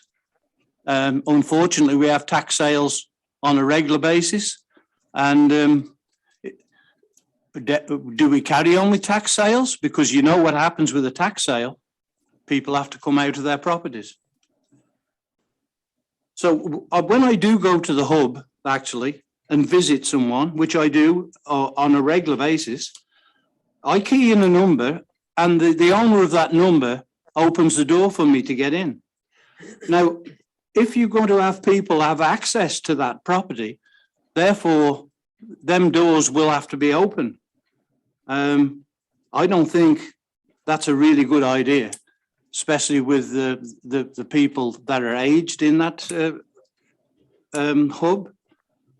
So anyway, I think the whole thing has really got to be looked at rather hard. That's all I have to say on it at this moment.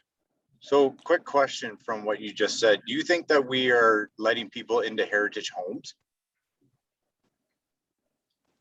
I just wondering where they're going to do their washing, etc.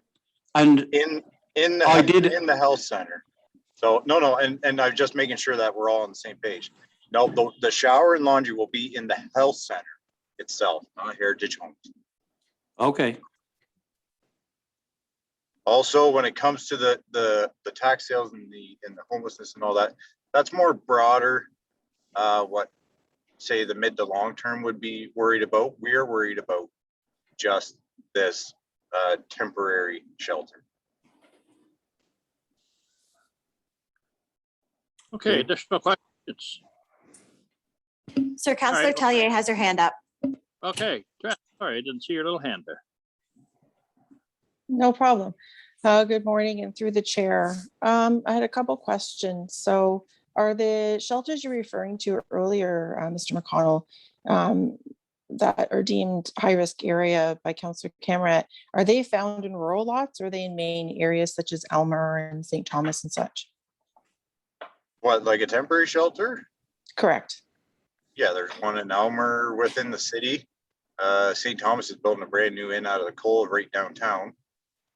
The rest I'm not 100% sure on. I've been more worried about just trying to get this going. So exactly. So my other question is, you were talking about wraparound services when you sent the delegation letter to us, and you're currently providing these wraparound services to these people in coalition with the West Elgin Community Health Center. Is that correct?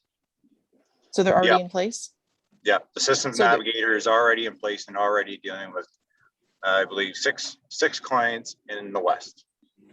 Okay, and when you're doing their washing and such, as you said, through the West Elgin Community Health Center, they're already using those services, or is just something that's open to them if they want to do that? Something that's open to people, to anyone if they want it. And then people talked about drug abuse and such. The needle services are there as well? Yep, Exchange? there is needle exchange, needle pickup and stuff like that. And that is another thing that if there is that need there, we will definitely be doing everything we can, needle sweep and whatnot, to make sure that, and we will go far past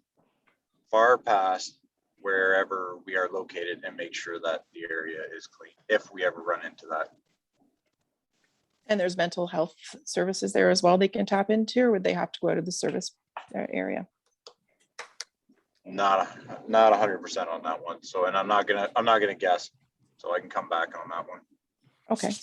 And then, so we are just speaking to the concerns that Deputy Mayor Leatham had. We already collaborate with Dutton and West Elgin on many things, Arena being one, just services, so much stuff that we collaborate with. So I'm not sure why we wouldn't collaborate on this as well. If it's a need, it's a need. And to Councillor Camrat's point, which was a great one about using services to take people to larger services without, asking or trying to divulge anybody's private information. I'm just knowing that I like to tap into my own services in my own area when I can, if they're available, use those so they keep being here. And we get funding for that in our area. So maybe that's something that we could look at the other side of the coin on that as well. If these people are in our area, choosing to stay here in our area when they're experiencing homelessness from, abuse of any kind, elder abuse, or say physical abuse or mental abuse from anyone, that, I would want to stay here as well and work with my own community. So I'm just looking at the other side of the coin, that maybe going on a strange bus with a stranger when you're upset to another community is not something that I would want to do if I was experiencing some sort of trauma like that. But that was just the other side of looking at it. But I totally understand what she's saying. It's a great thing to look into to see if we could do something along those lines with another partnership. I don't think I had any more questions for you. Just some clarifications. Quickly gonna just backtrack there a little bit. I'm being told, yes, they have mental health on site. Okay, thank you.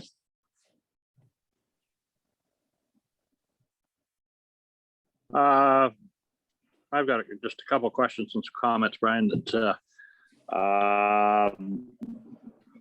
certainly I'm very encouraged that you're double down on the fact that you're going to go out into the public and have a more of an outreach to the public and assure that everybody knows exactly what you're all about. I think that's a very, very good plan going forward. When you watch the television news, I think a lot of people have the impression that homeless people, whether you watch it on TV, you drive down the main street of St. Thomas or London, you see people sleeping in stairwells, you see people on the street. We don't have that visible person in West Elgin or Dutton Dunwich, so it's kind of hard for people to come and comprehend the fact that we keep. So I think it's imperative that you get out and certainly work with the public and the service clubs and the churches and anybody else that will listen to you. I know there's going to be a lot of work, but that I think is where you have to start. Because as you and I have spoken, and certainly from a planning perspective, we would have to either do a rezoning or some type of planning process to be able to allow a facility in West Elgin. We've had a bylaw since probably back in the 70s that do not allow people to live in trailers, so special consideration would have to be given. And that would constitute a public meeting, correct, Brian? Correct. Zoning exercise will trigger a public meeting on the matter for public input and consideration, as well as circulation of the neighborhood. Well, and certainly to the public, I want to be perfectly clear that there has been no decision made, and we're not making any decision today. Kelsey is just trying to educate and give the council the opportunity to bring up some points that maybe he has or maybe has not looked at, and anything going forward, certainly as we're required by law that the proper notice will have to be put in the newspaper, and certainly I would assume that it would also be in social media and any other form that we can get information out to the public that there will be a public meeting regarding any proposals or how the committee finally decides that they want to move forward.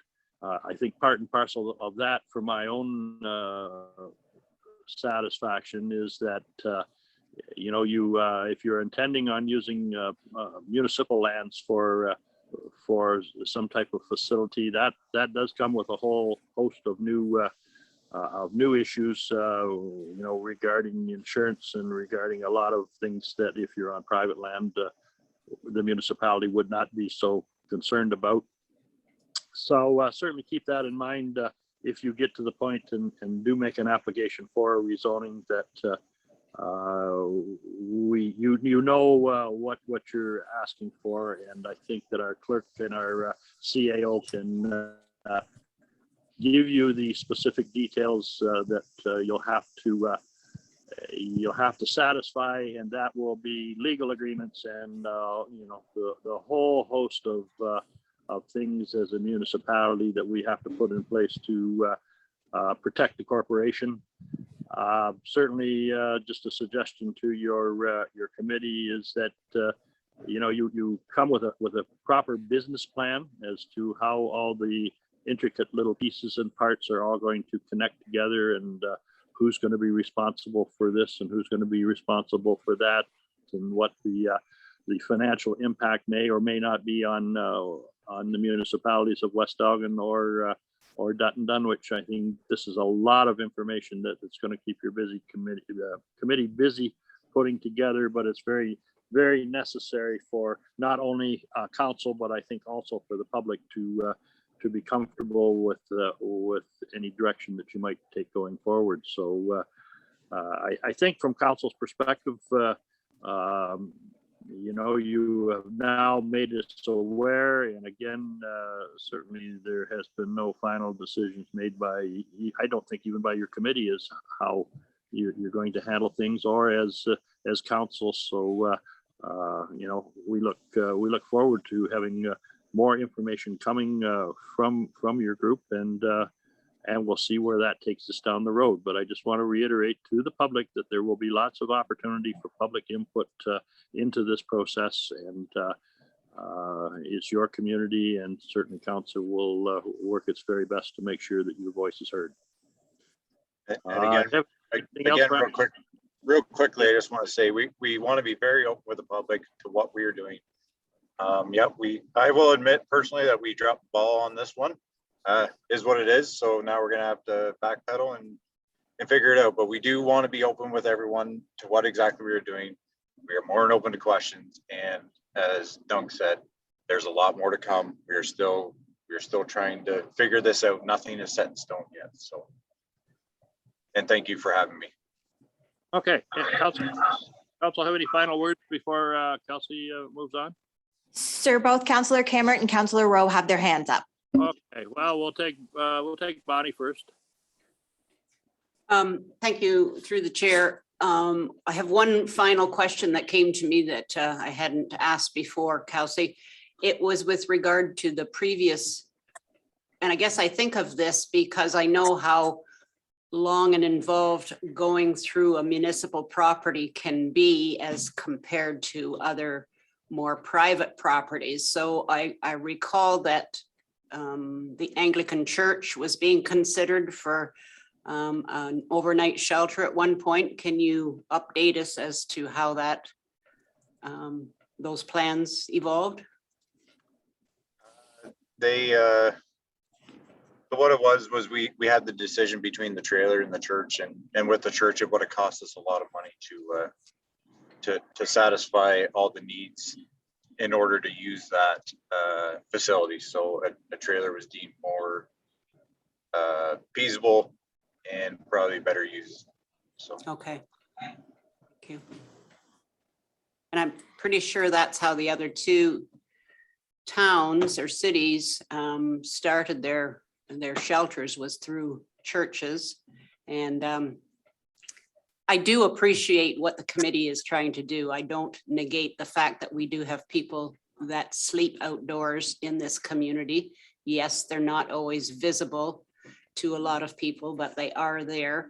And, you know, I appreciate the committee trying to solve this very challenging problem. Thank you.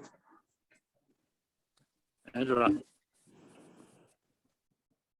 Thank you for coming. So going forward, would you like us as council to continue to direct questions to the email address that was shared on social media, or is there another source of where you would like council to direct resident questions to?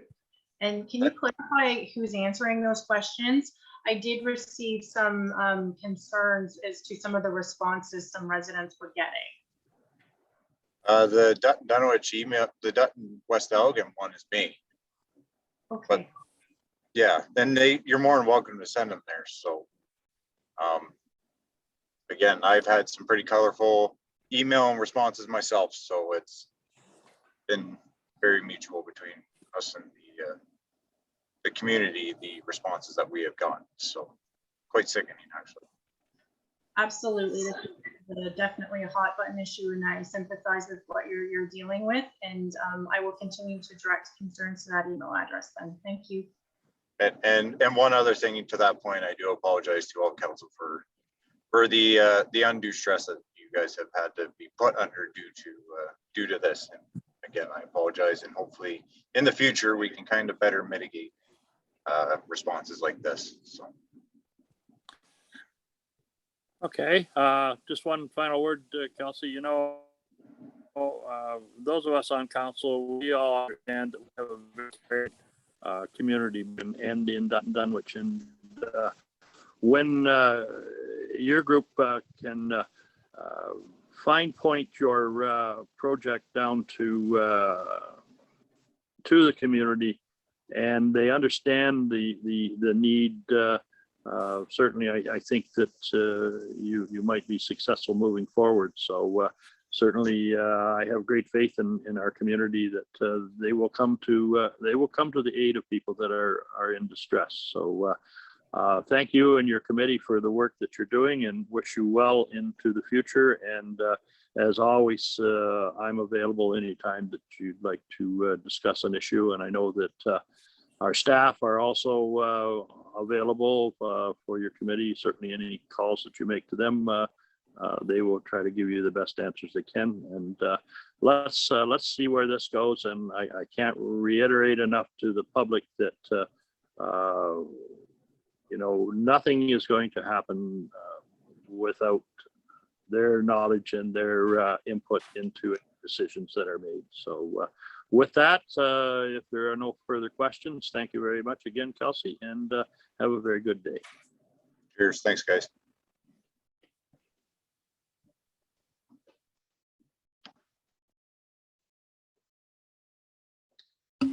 Okay, you want to rock and roll starting with the adoption of the minutes, or are we going into a closed session? Nope, we're adopting the minutes, sir. Okay, well, I do have a recommendation that the minutes of council meeting on July 22nd, 2021 be adopted as circulated and printed. Mover and seconder for that recommendation. Moved by Cameron and seconded by Tellier. All in favor? And that is carried. Any business arising from those minutes? Bonnie?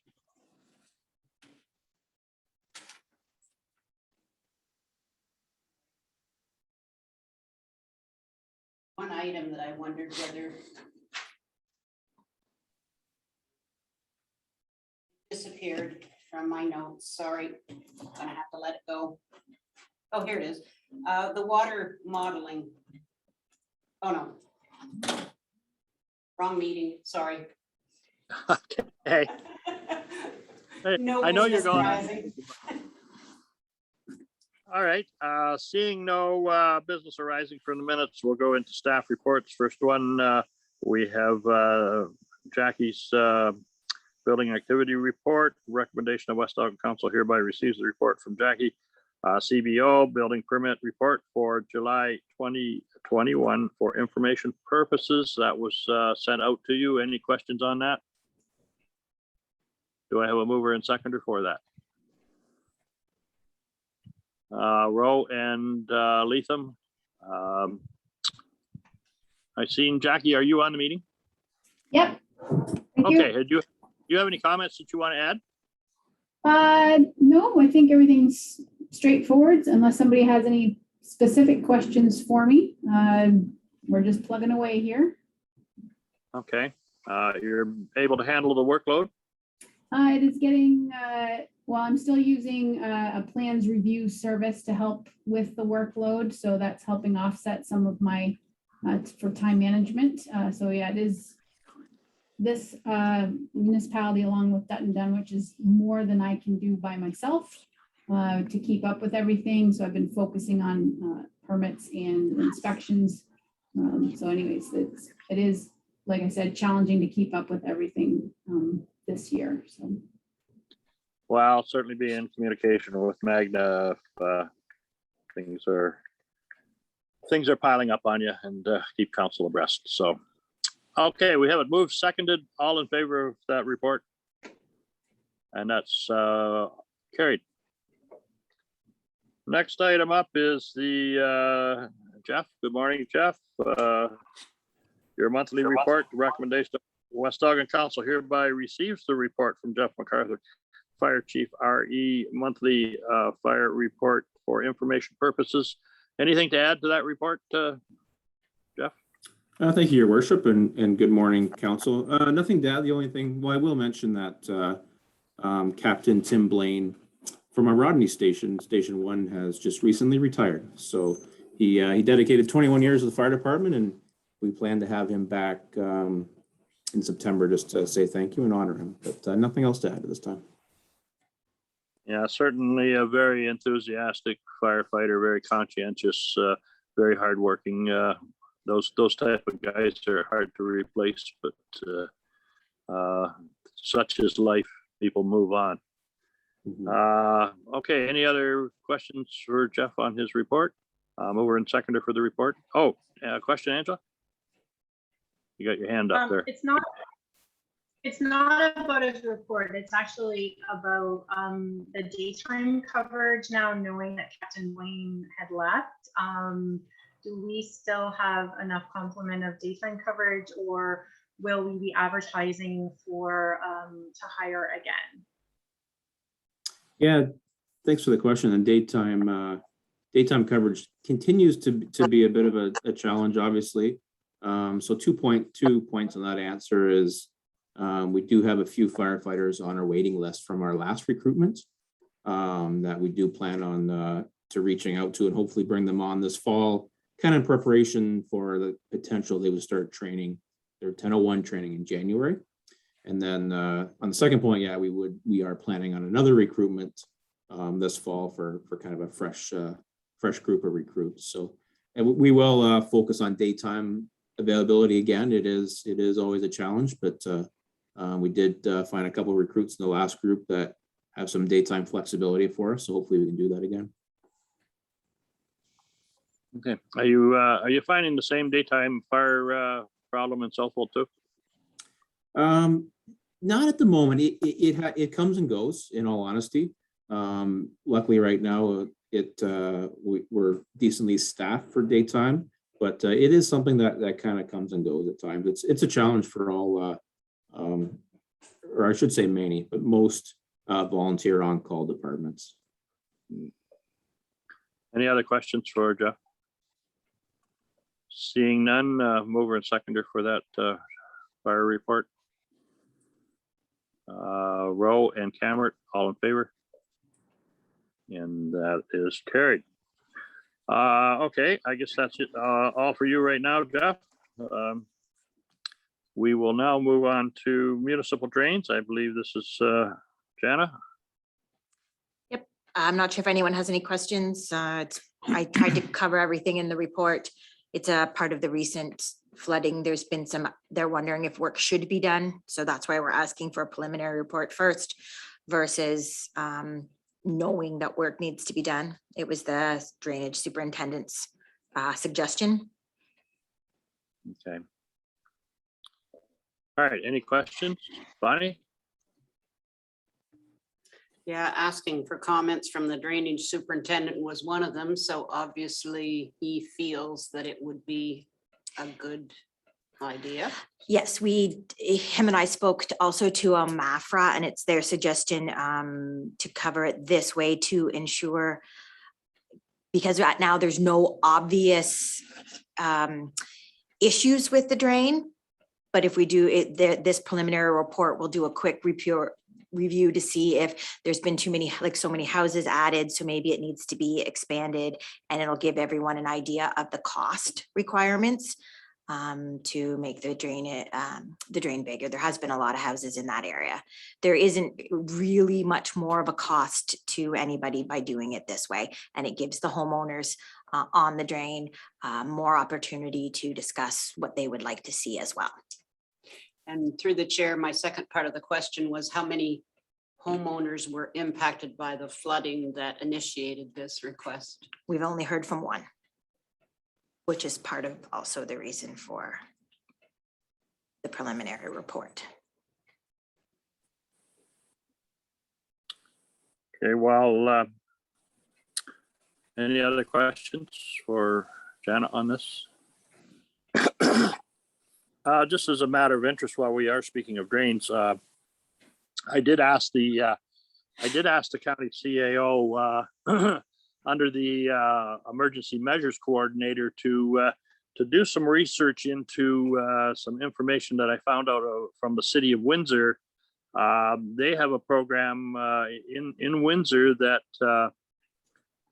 it's an education program, I believe, both in print and maybe on YouTube for individuals to do what they can to flood-proof their properties prior to huge rains coming at them. And I mean, one of the simple things that I got out of it was that people that have sump pumps that are hooked into the storm drains, when that storm drain is full, your sump pump no longer works. So what they're suggesting people like that to do is plumb their sump pump with a external hose that when they're in crisis mode, they can pump that water out onto the ground and it not come into your house until the storm drain clears up and it's able to take water. And I think there are a number of mitigating things that can be done. So hopefully in the near or far future, you never know, we might get some type of report back from emergency measures in St. Thomas that a possible program is put in place where we can educate our residents as to how to better manage some of these large rains. So we did actually, we did actually use quite a bit of information from the city of Windsor that we shared on our social media as mitigating factors when we knew storms were coming recently. I used some of their graphics and things like that. We haven't fully developed a website page for it yet. It's just been some of that's time, but that is something, yeah, we've used some of their information about things homeowners can do to prevent water getting in their basements and things like that. Well, this is why I brought it up at the county level. Certainly all municipalities in Elgin County do have this potential for flooding, and so certainly that it seemed a logical place to me to, save our local staff the going through doing that, of having it centralized from county emergency measures. Certainly now that the COVID situation has lightened a little bit, quite possibly they had some extra time that they possibly could do that. So like I say, more to come on that issue. So we need. Sir, Councillor Rowe's got her hand up. Sir, Councillor Rowe has her hand up. Yes. Go ahead, Bonnie. Sorry. So just in terms of this request, I did have a further question. So just to clarify this request, if we did put it through for a preliminary engineering report, it would be covered by all of the citizens.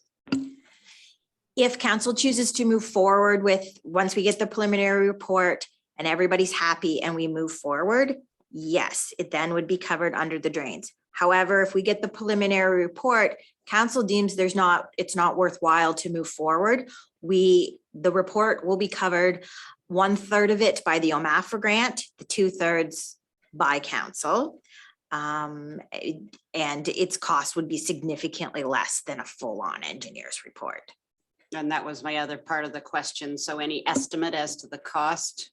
It depends on the timing. No, I don't have an estimate of the cost. I'm sorry. If you wish, I can go back and get one before you move forward with this. But at this point, I don't have an estimate.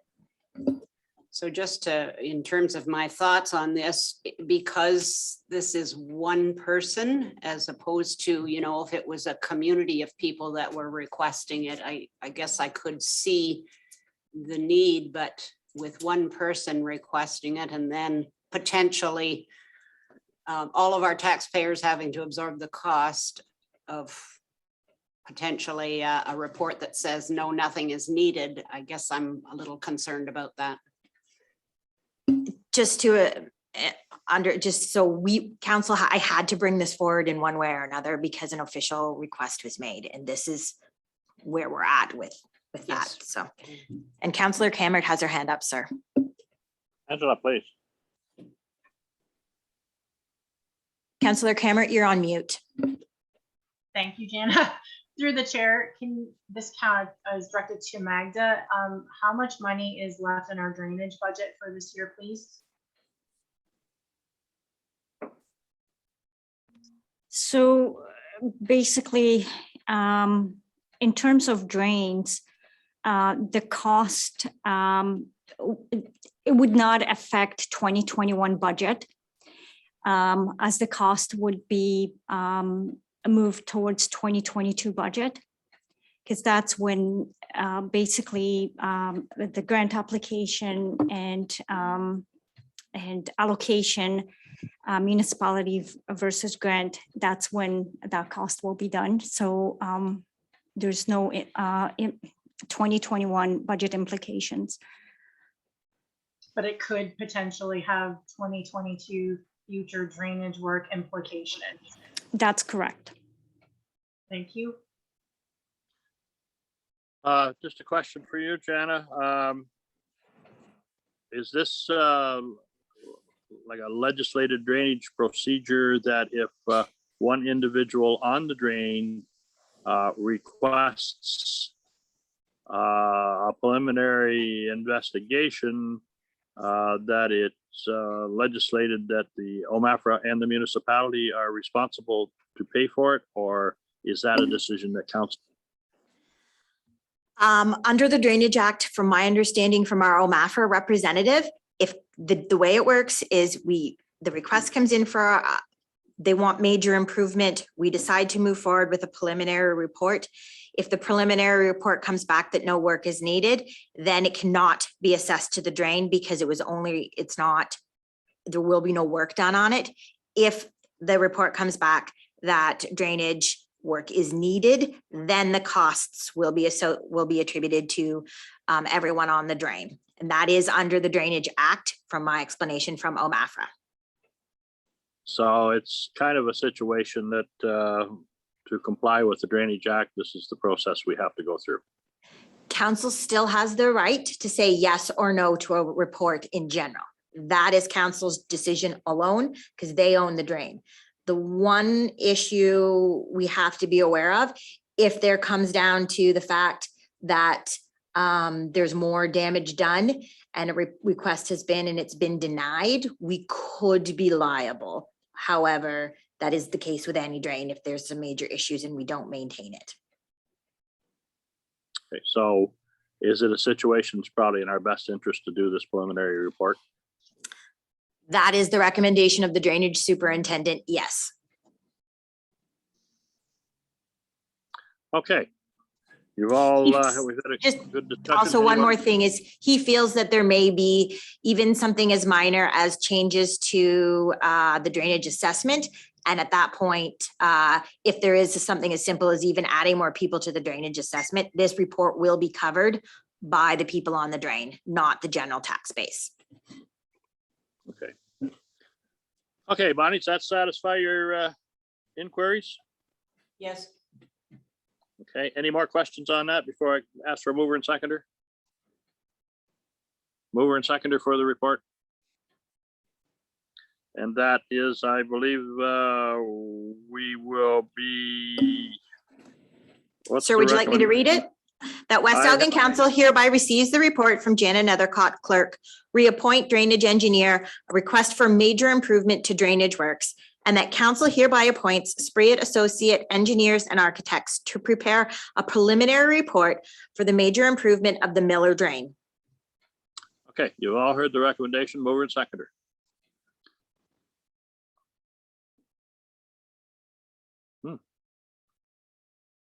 You mover and seconder on the report.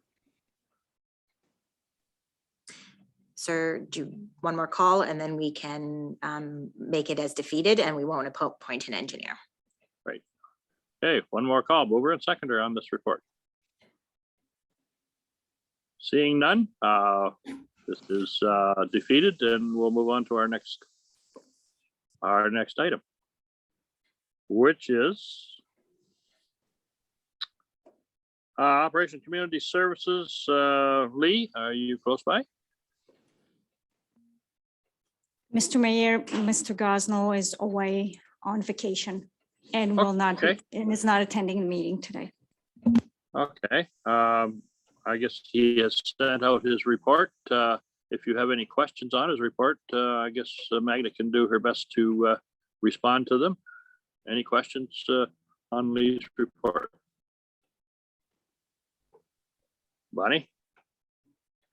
Just one minor one. I wondered what the number of meals served at the Canada Day event was. How successful was that? Let me just check. I believe I have that from him.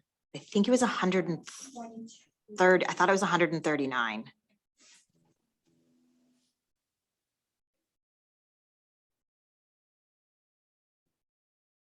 Okay, any other questions? Chris? Just a comment through the chair, just thanking the roads crew and everybody for when we did have those unpredicted torrential rains, for getting out there and doing the best they could. And I'll use the word scrambling, even though they did it so organized and so professionally, but it was because it was just a lot of work. So thanks to them for that, getting right out there to everybody's inquiries.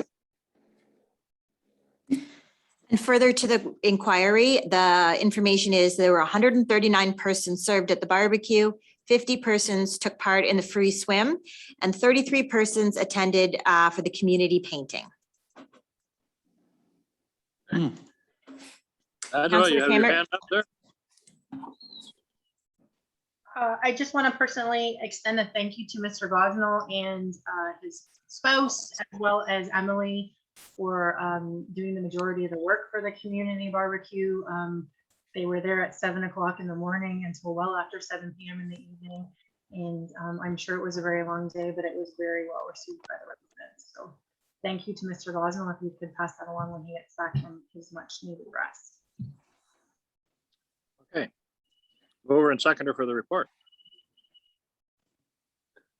Moved by Talia, is seconded by Rowe. All in favor? And that is carried. Planning. Brian. Good morning, mayors, members of council. Before you use a report for the dedication and establishment of public highways in northwest portion of West Lorne for portions of Finney Street, Frederick Street, and Ann Streets. So there's a proposed bylaw that we're recommending that you approve to dedicate and establish the above noted as public highways, and then subsequently have that registered on title. If there's any questions, I'd be more than happy to answer. This is just a housekeeping item? Correct, through you, Mayor and council. This is come up through discovery of land transactions that we have a shared interest in road network, and through plan 75 in Northwest West Lauren, that the roads were not dedicated as public highways through a typical plan of subdivision process. It's an old plan of subdivision, obviously. So we're trying to rectify it and provide clarity that these are public highways as everyone's used to seeing them operate as. Okay, quite a recommendation there, Jana. You're in a better position to read it than I am. Certainly. Oh, Bonnie's got a question, however, sir. Okay, buddy. Just one question about whether there would be, following this, there would be any cost to the property owners along those streets to re-register on title? No, we'll be registering the bylaw and it's only on the road allowances. This will actually give them free and clear title and clear up some title issues for them. But they won't cost them anything. Okay, thank you. Okay, Jana, if you'll read the recommendation, I'll get a mover and seconder for it. Sure. That West Elgin Council hereby receives the report from Brian Pierce, planner, regarding the dedication and establishment of public highways, portions of Finney Street, Frederick Street, and Ann Street in West Lauren, and that West Elgin Council approved the dedication and establishment of public highways for the following property identification numbers. Finney Street, Plan 75, Aldeboro, north of Gilbert Street. I'm not sure what ST means. Subject to the interest of the municipality, Elgin being PIN 3511-3-0551. Finney Street, Plan 75, Aldeboro, between Hughes Street and Gilbert Street, subject to the interest of the municipality, Elgin being PIN 35113-0548. Finney Street, Plan 75, Aldeboro, south of Hughes Street, subject to the interest of the municipality, Elgin being PIN 35113-0546. Hughes Street, Plan 75, Aldeboro, except E172041, subject to the interest of the municipality in Elgin being PIN 35113-0547. And Ann Street, Plan 75, Aldeboro, east of Finney Street, subject to the interest of the municipality, Elgin being PIN 35113-0549. And further, that West Elgin Council consider the bylaw to dedicate and establish the above noted streets as public highways as presented in the bylaw portion of the August 19th, 2021 council agenda. Just a further note, there will be more of these coming. There are some other areas we're trying to clear up title with. Excuse me, I didn't catch that. Could you please repeat?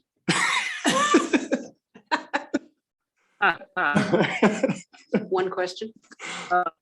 Councillor Rowe has a question, sir. Just wondering what the exception is. Is that Erie Flooring property that we're? Brian, do you know what that exception part is? I think it's a closed road allowance.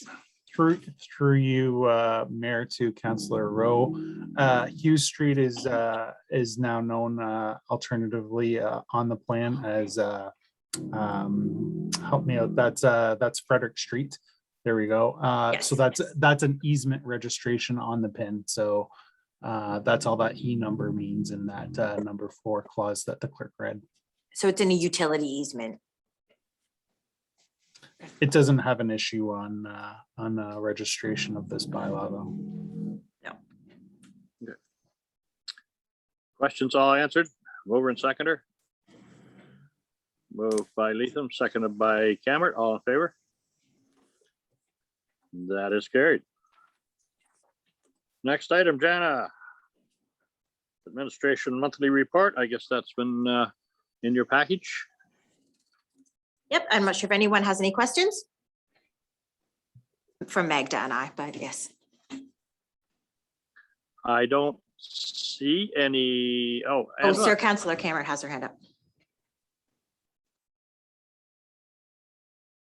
One quick, looking for an update. We had, I don't know, May, June, approved murals on some of our projects or skate parks, I guess. I'm just wondering where that project is at because I didn't see it on the report.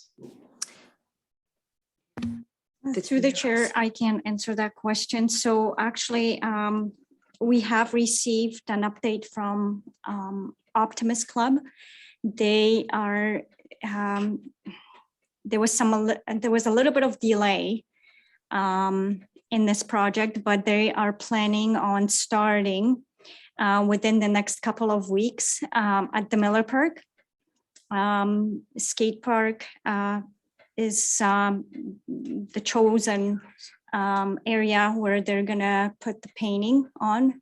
So you should see some activity within the next couple of weeks or so.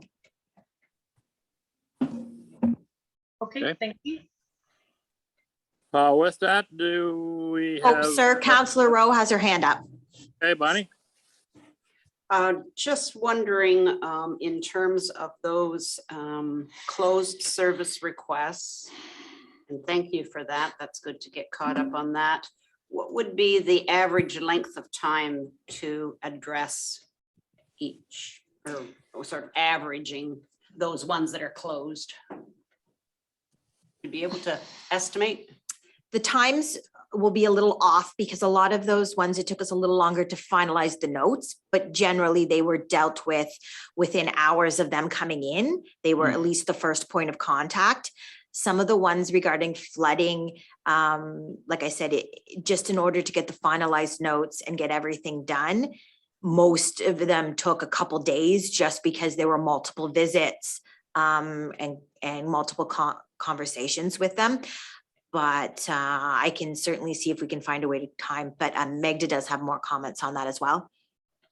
So, Mr. Mayor, in terms of right now, it's hard to determine the timing of from receiving the issue to when the issue is being finalized. And the reason for it is because there is only certain individuals that have access to the software. We are in the process of installing software on tablets. And so each vehicle, that municipal vehicle, will be supplied with tablet. So when the request comes in, will automatically get assigned to a certain individual, certain operator. And once it's completed, the issue can be finalized on the spot. So each individual request is date and time stamped. So at this point, we are trying to address the issues within the 48 hours. Some of them take longer, but hopefully within the next couple of weeks, we can have software uploaded and our public works operators trained. That's our goal for the next 2 weeks.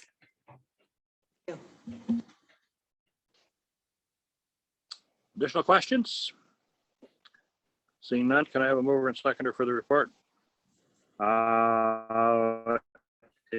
The report is that recommendation of West Ogden Council received report from another clerk and Magda CAO administration monthly report for July 2021 for information purposes. Mover and seconder, please. Cameron and Rowe, all in favor? That is carried. Next item, National Day of Truth and Reconciliation, Recognition and Statutory Holiday. Magda has got this report here to just see what direction that council wishes to proceed. Dress, you had a question? Through the chair, yeah, I've read over this and I just think it'd be really important to observe this holiday.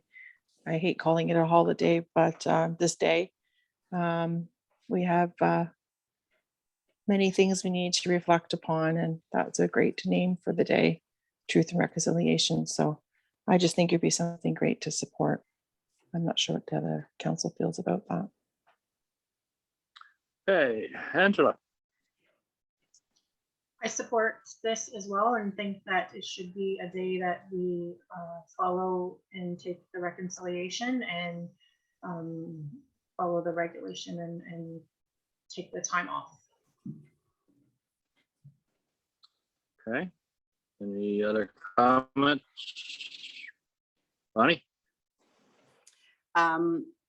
Bottom line is I also support this, but I do have one question just to clarify in my mind. If this is at the present time approved only for federal employees, I don't understand why our municipal employees would get paid for working it.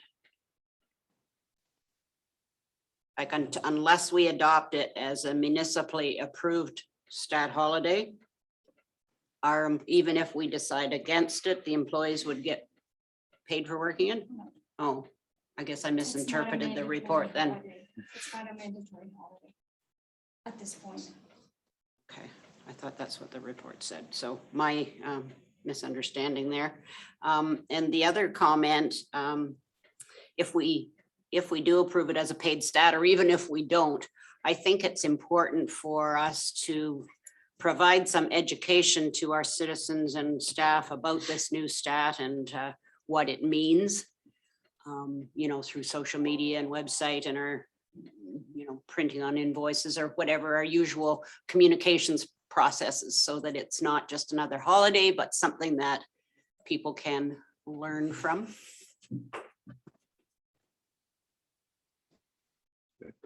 Magda, has this issue been a discussion at your county CAO's meeting?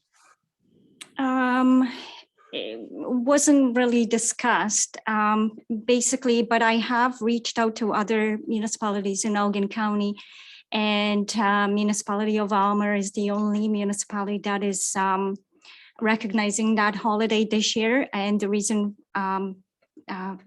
why other municipalities are not recognizing is because it came so late.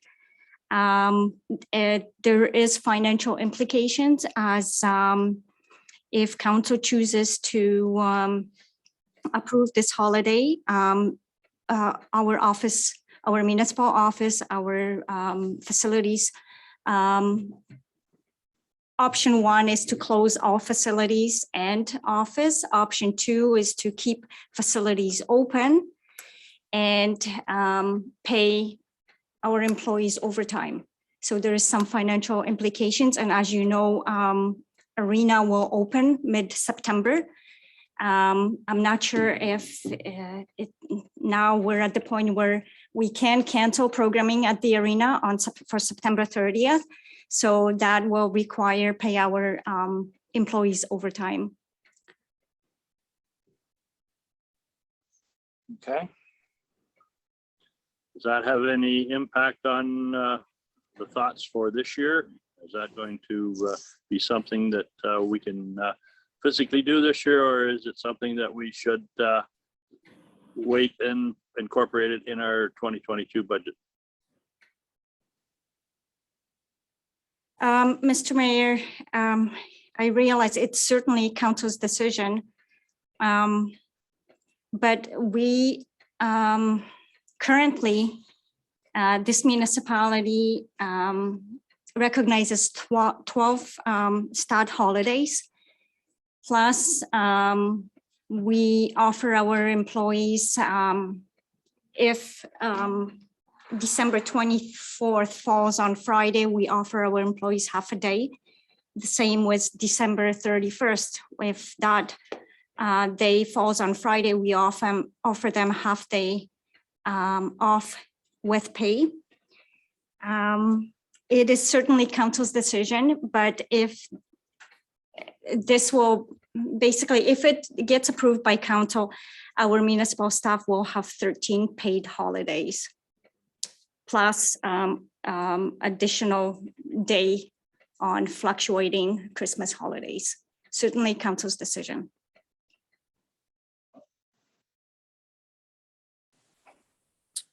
What's your pleasure? I've heard people speak to support this. I mean, there are a number of options there that I think Magda needs direction on. Certainly, however council feels they want to move on with it. That's we need some suggestions here.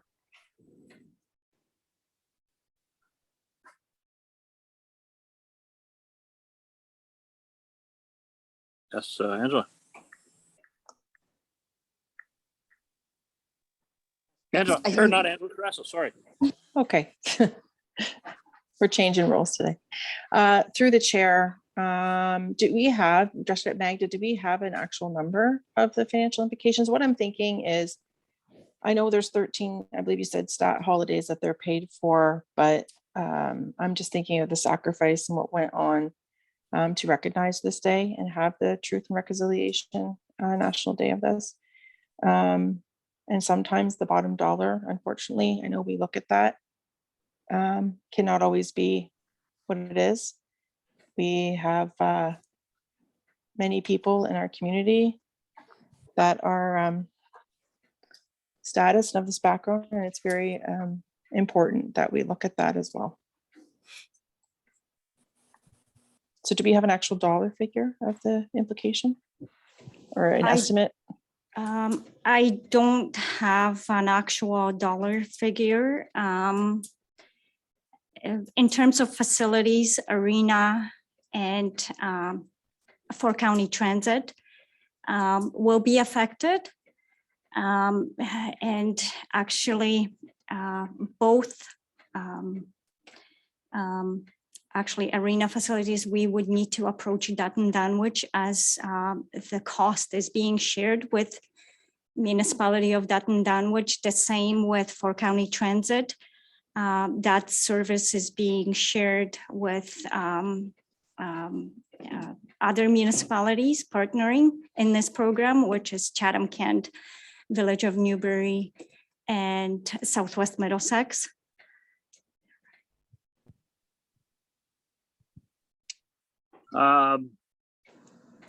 When is the proposed date of this holiday? I'm sorry, could you repeat? September 30th, which What falls on a Thursday this week or this year. That's correct. Okay, I think that there's I recognize the support around the table here, but there's a few questions for a bit more information. Do we have time to have Magda dive into this a little deeper and come back prior to September 30th at another meeting with some of the actual costing that's going to be required for this? So, Mr. Mayor, yes, there is time. We still have one more council meeting, or two, I should say. I can bring back report indicating financial implications, and I can reach out to partnering municipalities as well for their input. Angela? One other thing that came into my head as we're talking, being that it is the 30th, and I didn't think about the arena, Magda, until you brought it up. I would want to know the implications of what it would do to the service clubs who could potentially be using the arena at that time if the ice is in and operational. Knowing that we have some eager residents that want to get on with their hockey season. As it's not a stat holiday for everybody else, there would be implications that are associated with all of that towards us if we close. So I would want that included in the report that would come back to us to help me with my decision making. I absolutely support this initiative, but being that this is not a provincial holiday for everybody, I'm in a tough spot to make a decision right now, not knowing the implications. I think the long and short of it, Angela, is that if we did make it a stat holiday and we decide to keep our facilities open, as Magda said, we would be paying them time and a half. So I think those numbers need to be reflected, that we know exactly what we're approving. All right, Bonnie? I guess there's other ways that we can recognize this besides giving staff a day off as well. You know, and maybe Magna can come up with some ideas. I mean, the first thing that comes to my mind is using some of the funds that we might use for an extra stat holiday and give it to the local First Nations, or, you know, lots of ideas that could recognize the importance of the day without actually closing and having to pay time and a half and so forth, or keeping facilities open and having to pay time and a half. So that might be something that they could consider as well. So do we have a consensus here, recognizing that there's certainly interest in this initiative, and we turn it back over to Magna to do a bit more research and come back at a future meeting with the financial and any other information that she might find? That makes sense. Yes. How do we make that? How do we make that happen, Madam Clerk? So I have a resolution that says West Elgin Council hereby receives the report from M. Badura, CAO Treasurer, National Day for Truth, Reconciliation, Recognition, Statutory Holiday and for information, and that West Elgin Council provide the following direction to staff to report back on the cost of recognizing this holiday at a future meeting and along with other options to recognize the importance of this day. That's satisfactory. Do I have a mover and seconder for that? That's moved by Angela and seconded by Bonnie. All in favor? And that is carried. Okay, next item up. Proceeds from the sale of vacant land. Magda? Thank you, Mr. Mayor. As council is aware, 2 lots that we had for sale, 2 municipal lots have been sold. The total proceeds on sale came to $146,611. And my recommendation is to put that money towards our office renovations as current budget, current 2021 budget that we came up with back in January is not allowing us to proceed with our office renovations. We don't have the actual estimates, as the tender is not closing until August 31st, but the actual cost is going to be way higher of what we anticipated. We had almost $400,000 budgeted for this project. We're hoping that the tenders will come below $600,000. But again, I thought, you know, in order for us to move with the project, as right now we're on very tight deadline, tender is closing on August 31st. And then basically we're trying to make arrangements with general contractors so that the actual project can start on October 1st. That's why I brought this report to council, as if there is a need for additional funds, we have money available and we can proceed with the project right away. Okay. Certainly it makes total sense. I know Magda and I have had some discussions. We were going to do some renovations at the county building, renovate our council chambers and the entryway and lobby and some elevator work. And the estimated cost of those renovations, when the final tender come in, it was $2 million over the estimated cost in the first place. So those projects have been put on hold, waiting for a more favorable tender. I think there was 36 people picked up tenders, and there was only 1 tender sent in. Everybody's so busy that it's very difficult to get anybody to work. Maggie, did you have the opportunity to reach out to some of our local contractors? Yes, I have, Mr. Mayor. I have approached Vandenbrink Construction as well as Bill Smith. Both of them are extremely busy and not interested in this year's project. They're booking for 2021. 2022, sorry. Yeah. Yes. So, I mean, it could be ultimately a decision that we will have to make as to how we proceed when these tenders come in. Okay, everybody happy with the potential of setting this money aside for office Sir, renovations? Councillor, sorry, sir, Council Cameron has her hand up. Okay, there you are. Angela?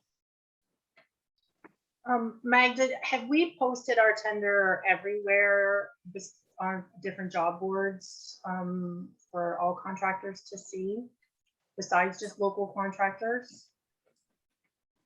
No, so basically we are dealing with L360 Architectural Company. So we provided them with local contractors, as well as they had a long list of potential contractors. They're from London area, St. Thomas. Some of them were from Toronto area. We had about a week ago, we had a walk through our municipal building for the potential contractors. We've received 8 interests already so far. So it's just right now we're just waiting, for their proposals. Okay, thank you. Okay, so you see the recommendation there. Do we have Sir, a mover? Councillor Rowe has her hand up. Okay, Bunny.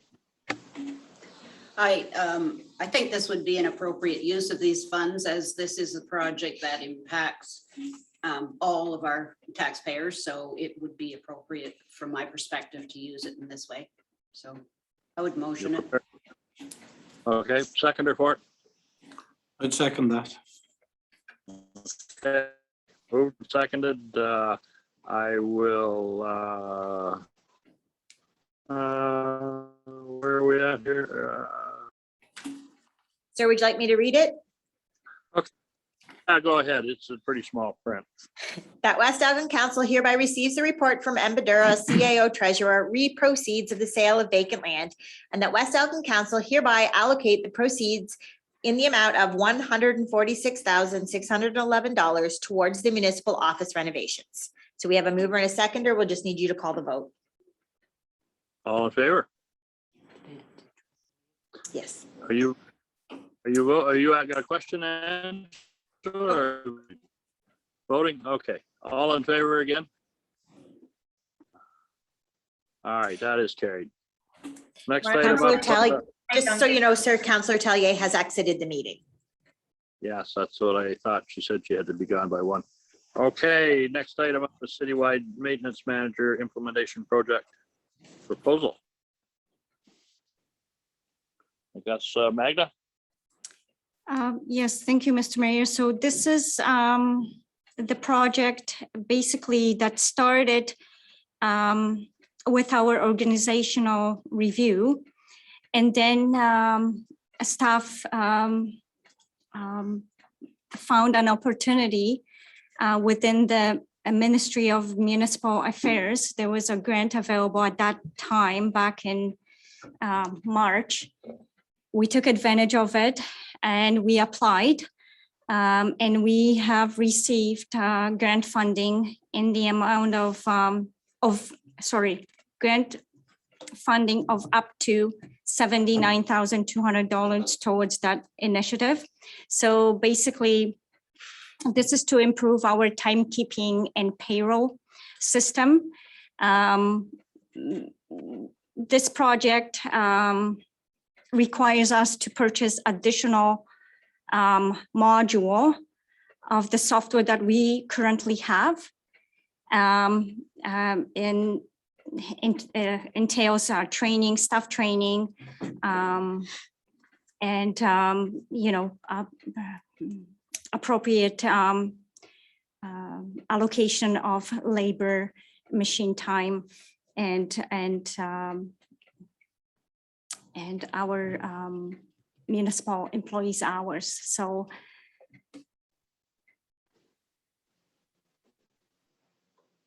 in terms of cost for the municipality, there will be, once the project is completed, we'll be absorbing, our portion will be in the range of $25,000, which is covered in our 2021 budget. We have allocated $250,000 towards asset management program. And basically that money is coming from Ontario Invest.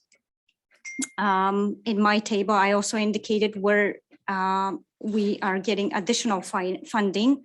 So we are getting $50,000 from Ontario Federation for Municipalities, and Municipal Modernization Program of 79.2 once approved by council. So total allocated for asset management, total funds is $379,200. So far, we have used $228,100 and additional $105,600 once this initiative is approved by council. Will be allocated to asset management, with the total of $333,700 spent towards asset management. Okay, any questions? Seeing none, would you read the resolution, Madam The Clerk? West Elgin Council hereby receives the report from Edna Dura, CIO Treasurer, re Citywide Maintenance Manager Implementation Project Proposal, and that West Elgin Council hereby approves Phase 2 project implementation of Citywide Maintenance Management System in the amount of $105,600 plus a Mover and seconder. Moved by Cameron, seconded by Rowe. All in favor? That is carried. Okay, we're going to take this opportunity.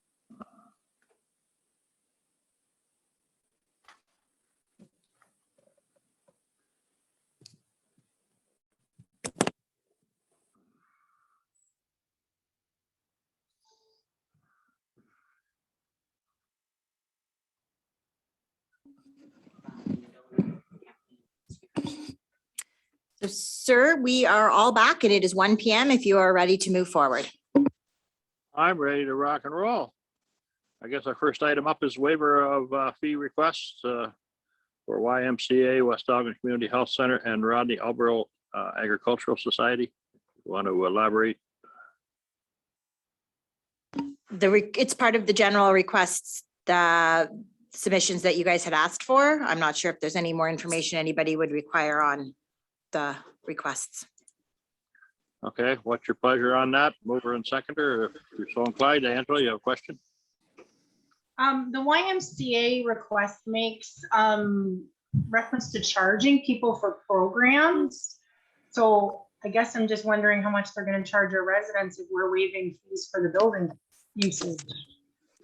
We do not know that. They didn't tell us. It's just there will be nominal fees for their.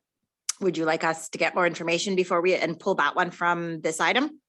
Well, I guess what do the rest of my fellow councilors think if we're not worried about them making money? I don't know. Bonnie? I'd like to hear more. Yeah, when I saw that, I was thinking, well, they need to charge for the books for the baby, the Red Cross babysitting, for example. But yeah, I'm fine to get some more information. I would think it would just be for supplies and materials, but Richard? I'd like more information, please. Okay, seems to be a consensus for more information. Jana, you'll look after that. Yep. Do you want to deal with the other two? Sure, so it's the waiver of fees for, it would be 9.2 and 9.3 West Elgin Community Health. It's, they use the building quite a bit for different events. And then the Ag Society is for the 3 dates that are listed. Do you want me to read those to you, or are you guys comfortable with the information provided? Bonnie? I'm fine with the information provided. With regard to the 9.2, I thought it was appropriate for us to approve the 2021 dates, but the 2022 dates would have to be discussed in next year's budget. Okay, so you're comfortable with moving 2 and 3 then, Bonnie? At 3, Up till you're approving October 18th and November 15th only, correct? yes. Okay. And I guess the purpose that I asked myself for the 9.3 was answered in the correspondence. So that's for the meal on the Thursday and then the parade on the Saturday. Correct. And I'm not sure about Sunday, but anyway, maybe. The Sunday is, I believe, the Friday is the September 16th. There's information pending. I can't divulge exactly what their plan is for that. The 18th is for, their meal and the parade. And the 19th, I believe they are planning another event. They haven't publicized quite yet. Okay. I'm fine with approving both. Angela? I have no problem with seconding Bonnie's request. However, I do notice in the agricultural one, they're requesting the small meeting room. And I know in previous discussions when we talked about staff having to vacate the municipal office, the rec center was a considered possible location for them to go. So if we approve the small meeting room, is this going to be an issue? I guess Magda or Jana, who's going to answer that? I can answer that. So basically, we are not planning on moving until last week of September, and we are willing to accommodate as much as we can all service groups for the time being. Okay, then I will second Councilor Lowe. Okay, moved and seconded. All in favor? And that, I think, is carried. Oh, sorry, you missed Richard. Yes, that's carried. Okay, next item up, committee board and board reports. 4 counties transit. Anything to report there, Bonnie? Or answer any questions? The only update is that a number of the committee have toured the smaller van style bus at the health center. But a decision on the style that's needed for our service hasn't yet been reached. And I think the plan is for purchasing next year, not this year. So that's the only update. Okay, the West Ogden Community Center Board of Management. June 9th. Any questions there? Seeing none, council reports from committees. Anybody got anything that they need to apprise council of? Yes, Sandra? Go ahead, Angela. Sorry, can you hear me? We tried to have a rec board meeting tonight, not have quorum, unfortunately. The rec board committee resigned, and we are looking for Councillor Cameron, before you get any farther, that needs to be discussed and closed. Sorry. Never mind. Couldn't hear you anyway. So Councillor Cameron was stating that there was another member has resigned, and there will be an item enclosed asking about appointing somebody. I just wanted to clarify before she got too far. There will be brought up and closed. Okay. You're kind of broken up, Angela. Sorry, my internet is unstable. Hmm. I just explained, Councillor Cameron, for you, your hearing that you explained we had a member of the rec committee resign and there will be an item discussed and closed about appointing a new one. Yes, but I also wanted to make council aware that we are looking at potentially moving the meeting dates. We're having some issues getting quorum, so there'll be more to come back to council to let you know if we're able to establish a different meeting date. Okay, any other committee reports? I just have one. Magda and I took the opportunity to take the Nancy, the county planner, and Colin, the county economic development officer, on a fairly comprehensive tour of West Elgin. We touched all the high spots, all the low spots. Certainly, I think it was very beneficial to both of them, as especially Nancy, who had really never, I don't think she's ever been to maybe West Lauren or Rodney, and she's the one that's responsible for putting a countywide official plan in. So I think it was well received by them. I think we had a very good, productive morning. Don't know if you got anything to add to that, Magda? I keep forgetting there's a microphone button. Sorry about that. No, it was a great visit. Both Colin and Nancy are fairly new at the county. It was nice to meet them in person and actually develop some kind of, better relationships. Speaking of that, there is, I just received an email, I believe it was yesterday. There's a grant available, another grant available toward that money can be put towards economic development. And I would like to reach out to Colin and find, options that we have in West Elgin that we could perhaps apply for that grant. Good. All right. Last call. Any other committee issues? Any announcements from Councillor? Sir, Deputy Mayor Latham has his hand up. Okay, Richard.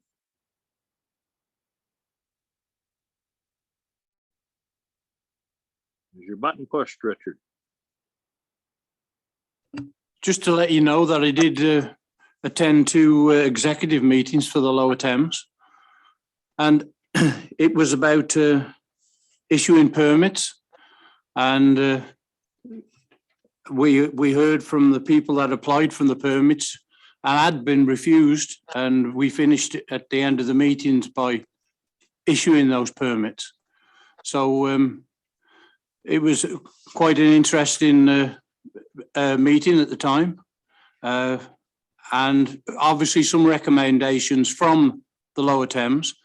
But anyway, I just wanted to let you know that, we are still working on those kind of things. And although I'm not sending the reports in, but I'm just letting you know now that they are taking place. Okay. That it from everybody? Okay. Next item up, I guess, no matters of urgency. We took care of that a little while ago. Councillor Rowe has her hand up, sir. Okay. Councillor announcements. Yes, I do have one thing that I would like to say under announcements, that I did attend the AMO conference virtually this week. And I did find many interesting topics and hopefully some learnings that I can bring to council work. One announcement from the province, of course, they always like to have one juicy funding announcement for the AMO conference. And I did note it in the correspondence section, but talking about the third intake of the municipal modernization program totaling 50 million. So we can talk about that in the correspondence, but did enjoy it. It's a lot of sitting in front of my computer, but it was still very worthwhile. You must still be suffering the after effects. I noticed that you stand up occasionally just to kind of get the circulation going again. Yes, I got a few little sore spots. Okay. I guess we're at matters of urgency. Seeing none, next item up is the accounts recommendation. Sorry, sir. Magda has something to announce. Oh, she does. Good. Well, not really announcement, but just heads up for council. This building, the roof is leaking. We had nothing in the budget for this year. We were not anticipating any roof replacement. I quickly reached out to one of our local contractors, basically just to see how much roof replacement will cost us, because there's no point of patching it at this point. I think it's time to replace it. So to replace the shingles on this roof on the complex, around $20,000. If we want to convert this shingles to steel roof, approximately $30,000. Staff is planning on collecting quotes before the next council meeting. So, but I just want council's opinion. What are we?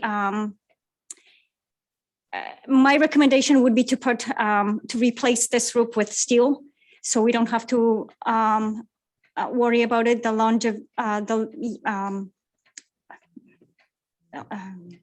Longer period of time. So 50 years, basically they're guaranteed for 50 years. I'm going to bring report to council at the next council meeting where the money is going to come from, as well as we're going to have to notify employment services, as well as employment services, as we share operating and capital expenses with them. Okay, any questions for Magda? I think there's a common denominator everywhere we send Magda and Jana, the roof leaks. Sir, Councillor Cameron has her hand up. Angela? Has the roof leaking caused any other internal damage to the inside of the building? I believe it's on the library side. That's where the leak is. Although it hasn't been determined where exactly the leak is. Yes, well, when there's the leak, the water is coming inside the building. So yes, if it's neglected, we're gonna have bigger problem, as with water. There's mold and so it has to be fixed before winter. Why don't we just leave it at that?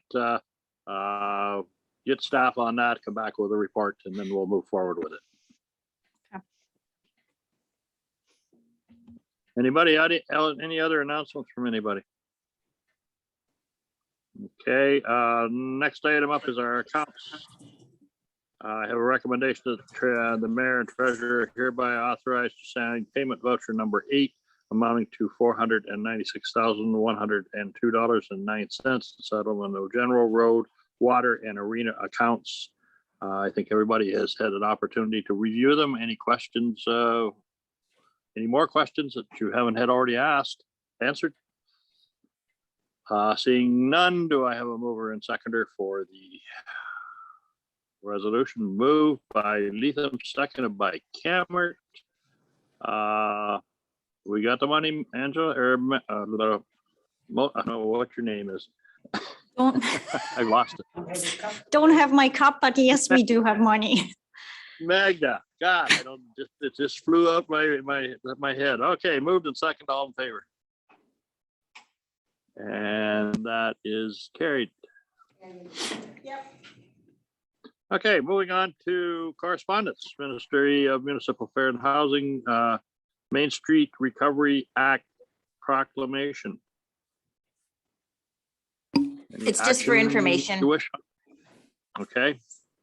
Ministry of Human Affairs and Housing, intake 3 of municipal modernization programs. I think we probably could find all different categories that we can apply to that fund, Magda. We have ideas. Sorry, we have some ideas. Right now, we're exploring options. There's a webinar, I think, coming up in 2 weeks to watch to find out the details. Okay, so more information coming on that. Wyoming cost of rising building materials.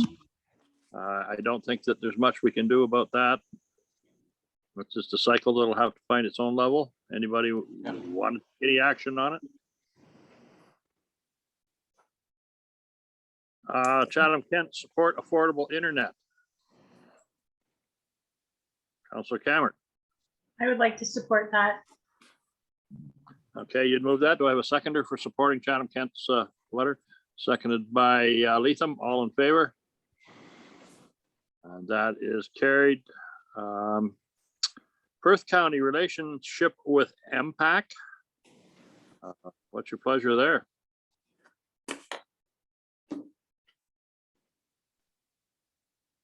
Bonnie, you got your hand up? Sorry. Yeah, I was wondering if the performance of impact was something that our staff have concerns with to begin with. And seeing no comments, I would suggest that maybe Elgin County would be the focus of any review or recommendations on our behalf. Yeah, I don't believe has reached the county level yet or has been discussed there. So possibly more to come out of that. City of Stratford resolution to phase out Ontario gas plants.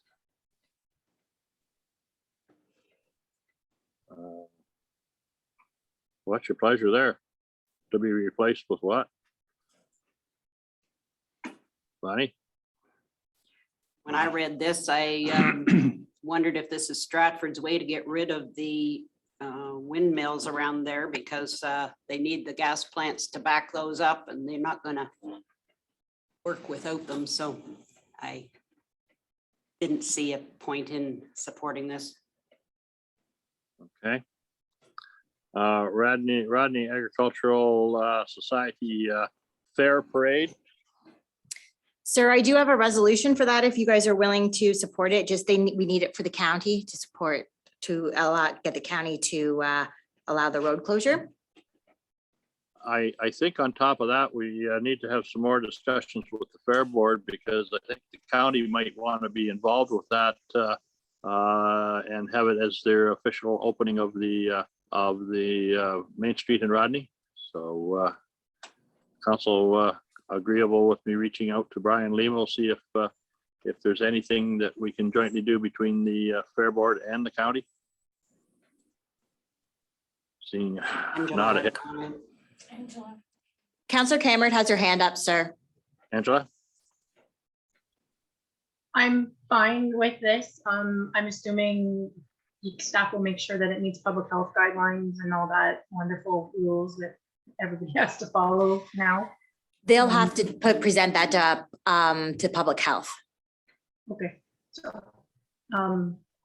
What? I'm fine through the chair if you want to take the lead on this and work through the Fair Board to take the steps to do a joint event.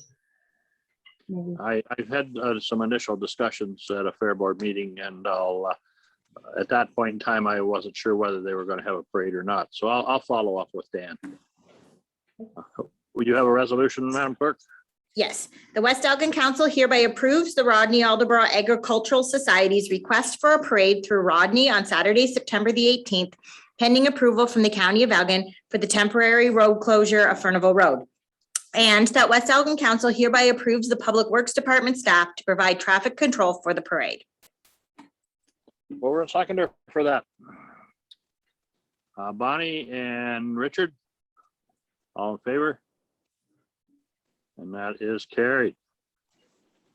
One other thought, does that mean we're going to move the fish cleaning station opening again? Because the two events will coincide. The timing will be different. Okay. Not till 2 o'clock in the afternoon. I believe the parade is at noon or earlier. 11, I think. Yeah, 11 maybe. Yeah. Okay, that's it for correspondence. We're down to bylaws. Bylaw 2021. Sir, would you like me to read them? I sure would. That bylaw 2021-47 being a bylaw to dedicate and establish lands as public highway to be known as part of Finney Street, Frederick Street, Ann Street, be read for a first, second, and third and final time. Mover and seconder. Moved by Leatham, second by Cameron. All in favor? That is carried. That bylaw 2021-48 being a bylaw to amend the Municipality of West Elgin Comprehensive Zoning Bylaw number 2015-36 for the property legally described as part of Lot 6, Concession 7, Parts 9 to 12, Registered Plan 11R 5944 be read a first, second, and third and final time. Okay, just to clarify the location, that's the public meeting we had this morning. Correct. This is related to the one we had the public meeting this morning. Okay. Mover and seconder for that bylaw. Moved by Rowe, seconded by Leatham. All in favor? And sir, you're voting in favor for this? I am. Okay, it's carried. So now, Okay, so we're next going to item. move into closed session. Are you comfortable? So we'll need to do the resolution, and I'm just giving everybody warning as attendees, I will be removing you from the meeting and locking it down. So sir, would you like me to read the resolution first? Go ahead. That the Council of the Municipality of West Elgin hereby proceeds into closed session at 1:23 PM for under section 239(2) B and C of the Municipal Act, RSO 2001. Consideration will be given to a personnel matter about an identifiable individual, including a municipal or local board employee, and proposed or pending acquisition or disposition of land by the municipality or local board. Okay, mover and seconder for closed session. Moved by Leatham, seconded by, Cameron's got her hand up, sir. Cameron. All in favor? And that is carried. Okay, So just give me a couple seconds, please.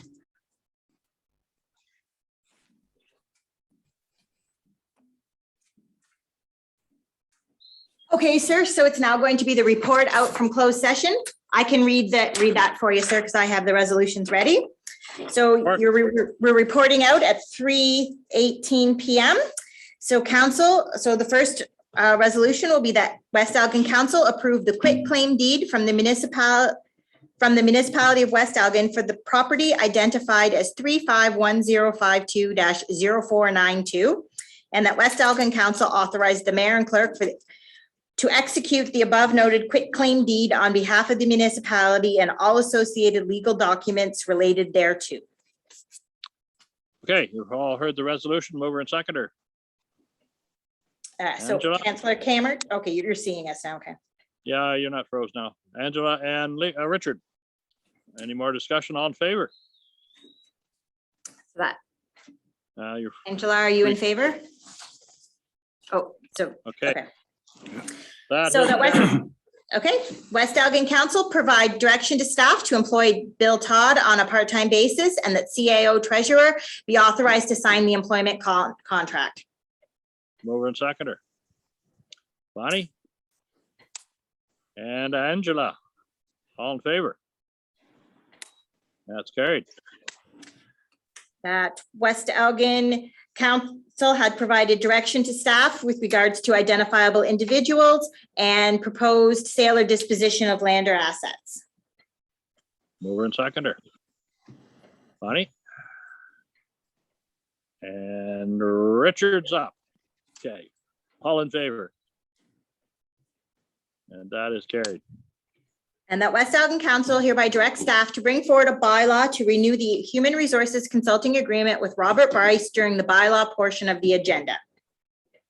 Mover and seconder. Leatham and Rowe. And the vote? All in favor? Carried. Carried. Okay, so bylaw 2020-50, that bylaw 2020-50 being a bylaw to authorize the execution of an agreement between Robert Bryce and the Corporation of the Municipality of West Elgin for Human Resources Consulting be read a first, second, and third and final time. Mover and seconder. Cameron and Leatham. All in favor? This carried. Now we're on to the confirming bylaw. That bylaw 2021-49 being a bylaw to confirm the proceedings of the regular meeting of council held on August 19th, 2021 be read a first, second, and third and final time. Mover and seconder. Rowe and Cameron. All in favor? And that's carried. So that the council of the Corporation of West Elgin hereby adjourn at 3:20 PM to meet again at 9:30 AM on September 9th, 2021, or at the call of the chair. Mover and seconder. Bonnie and Angela brushing her hair. All in favor? That is carried. So we are now adjourned. Mr. Mayor, just a quick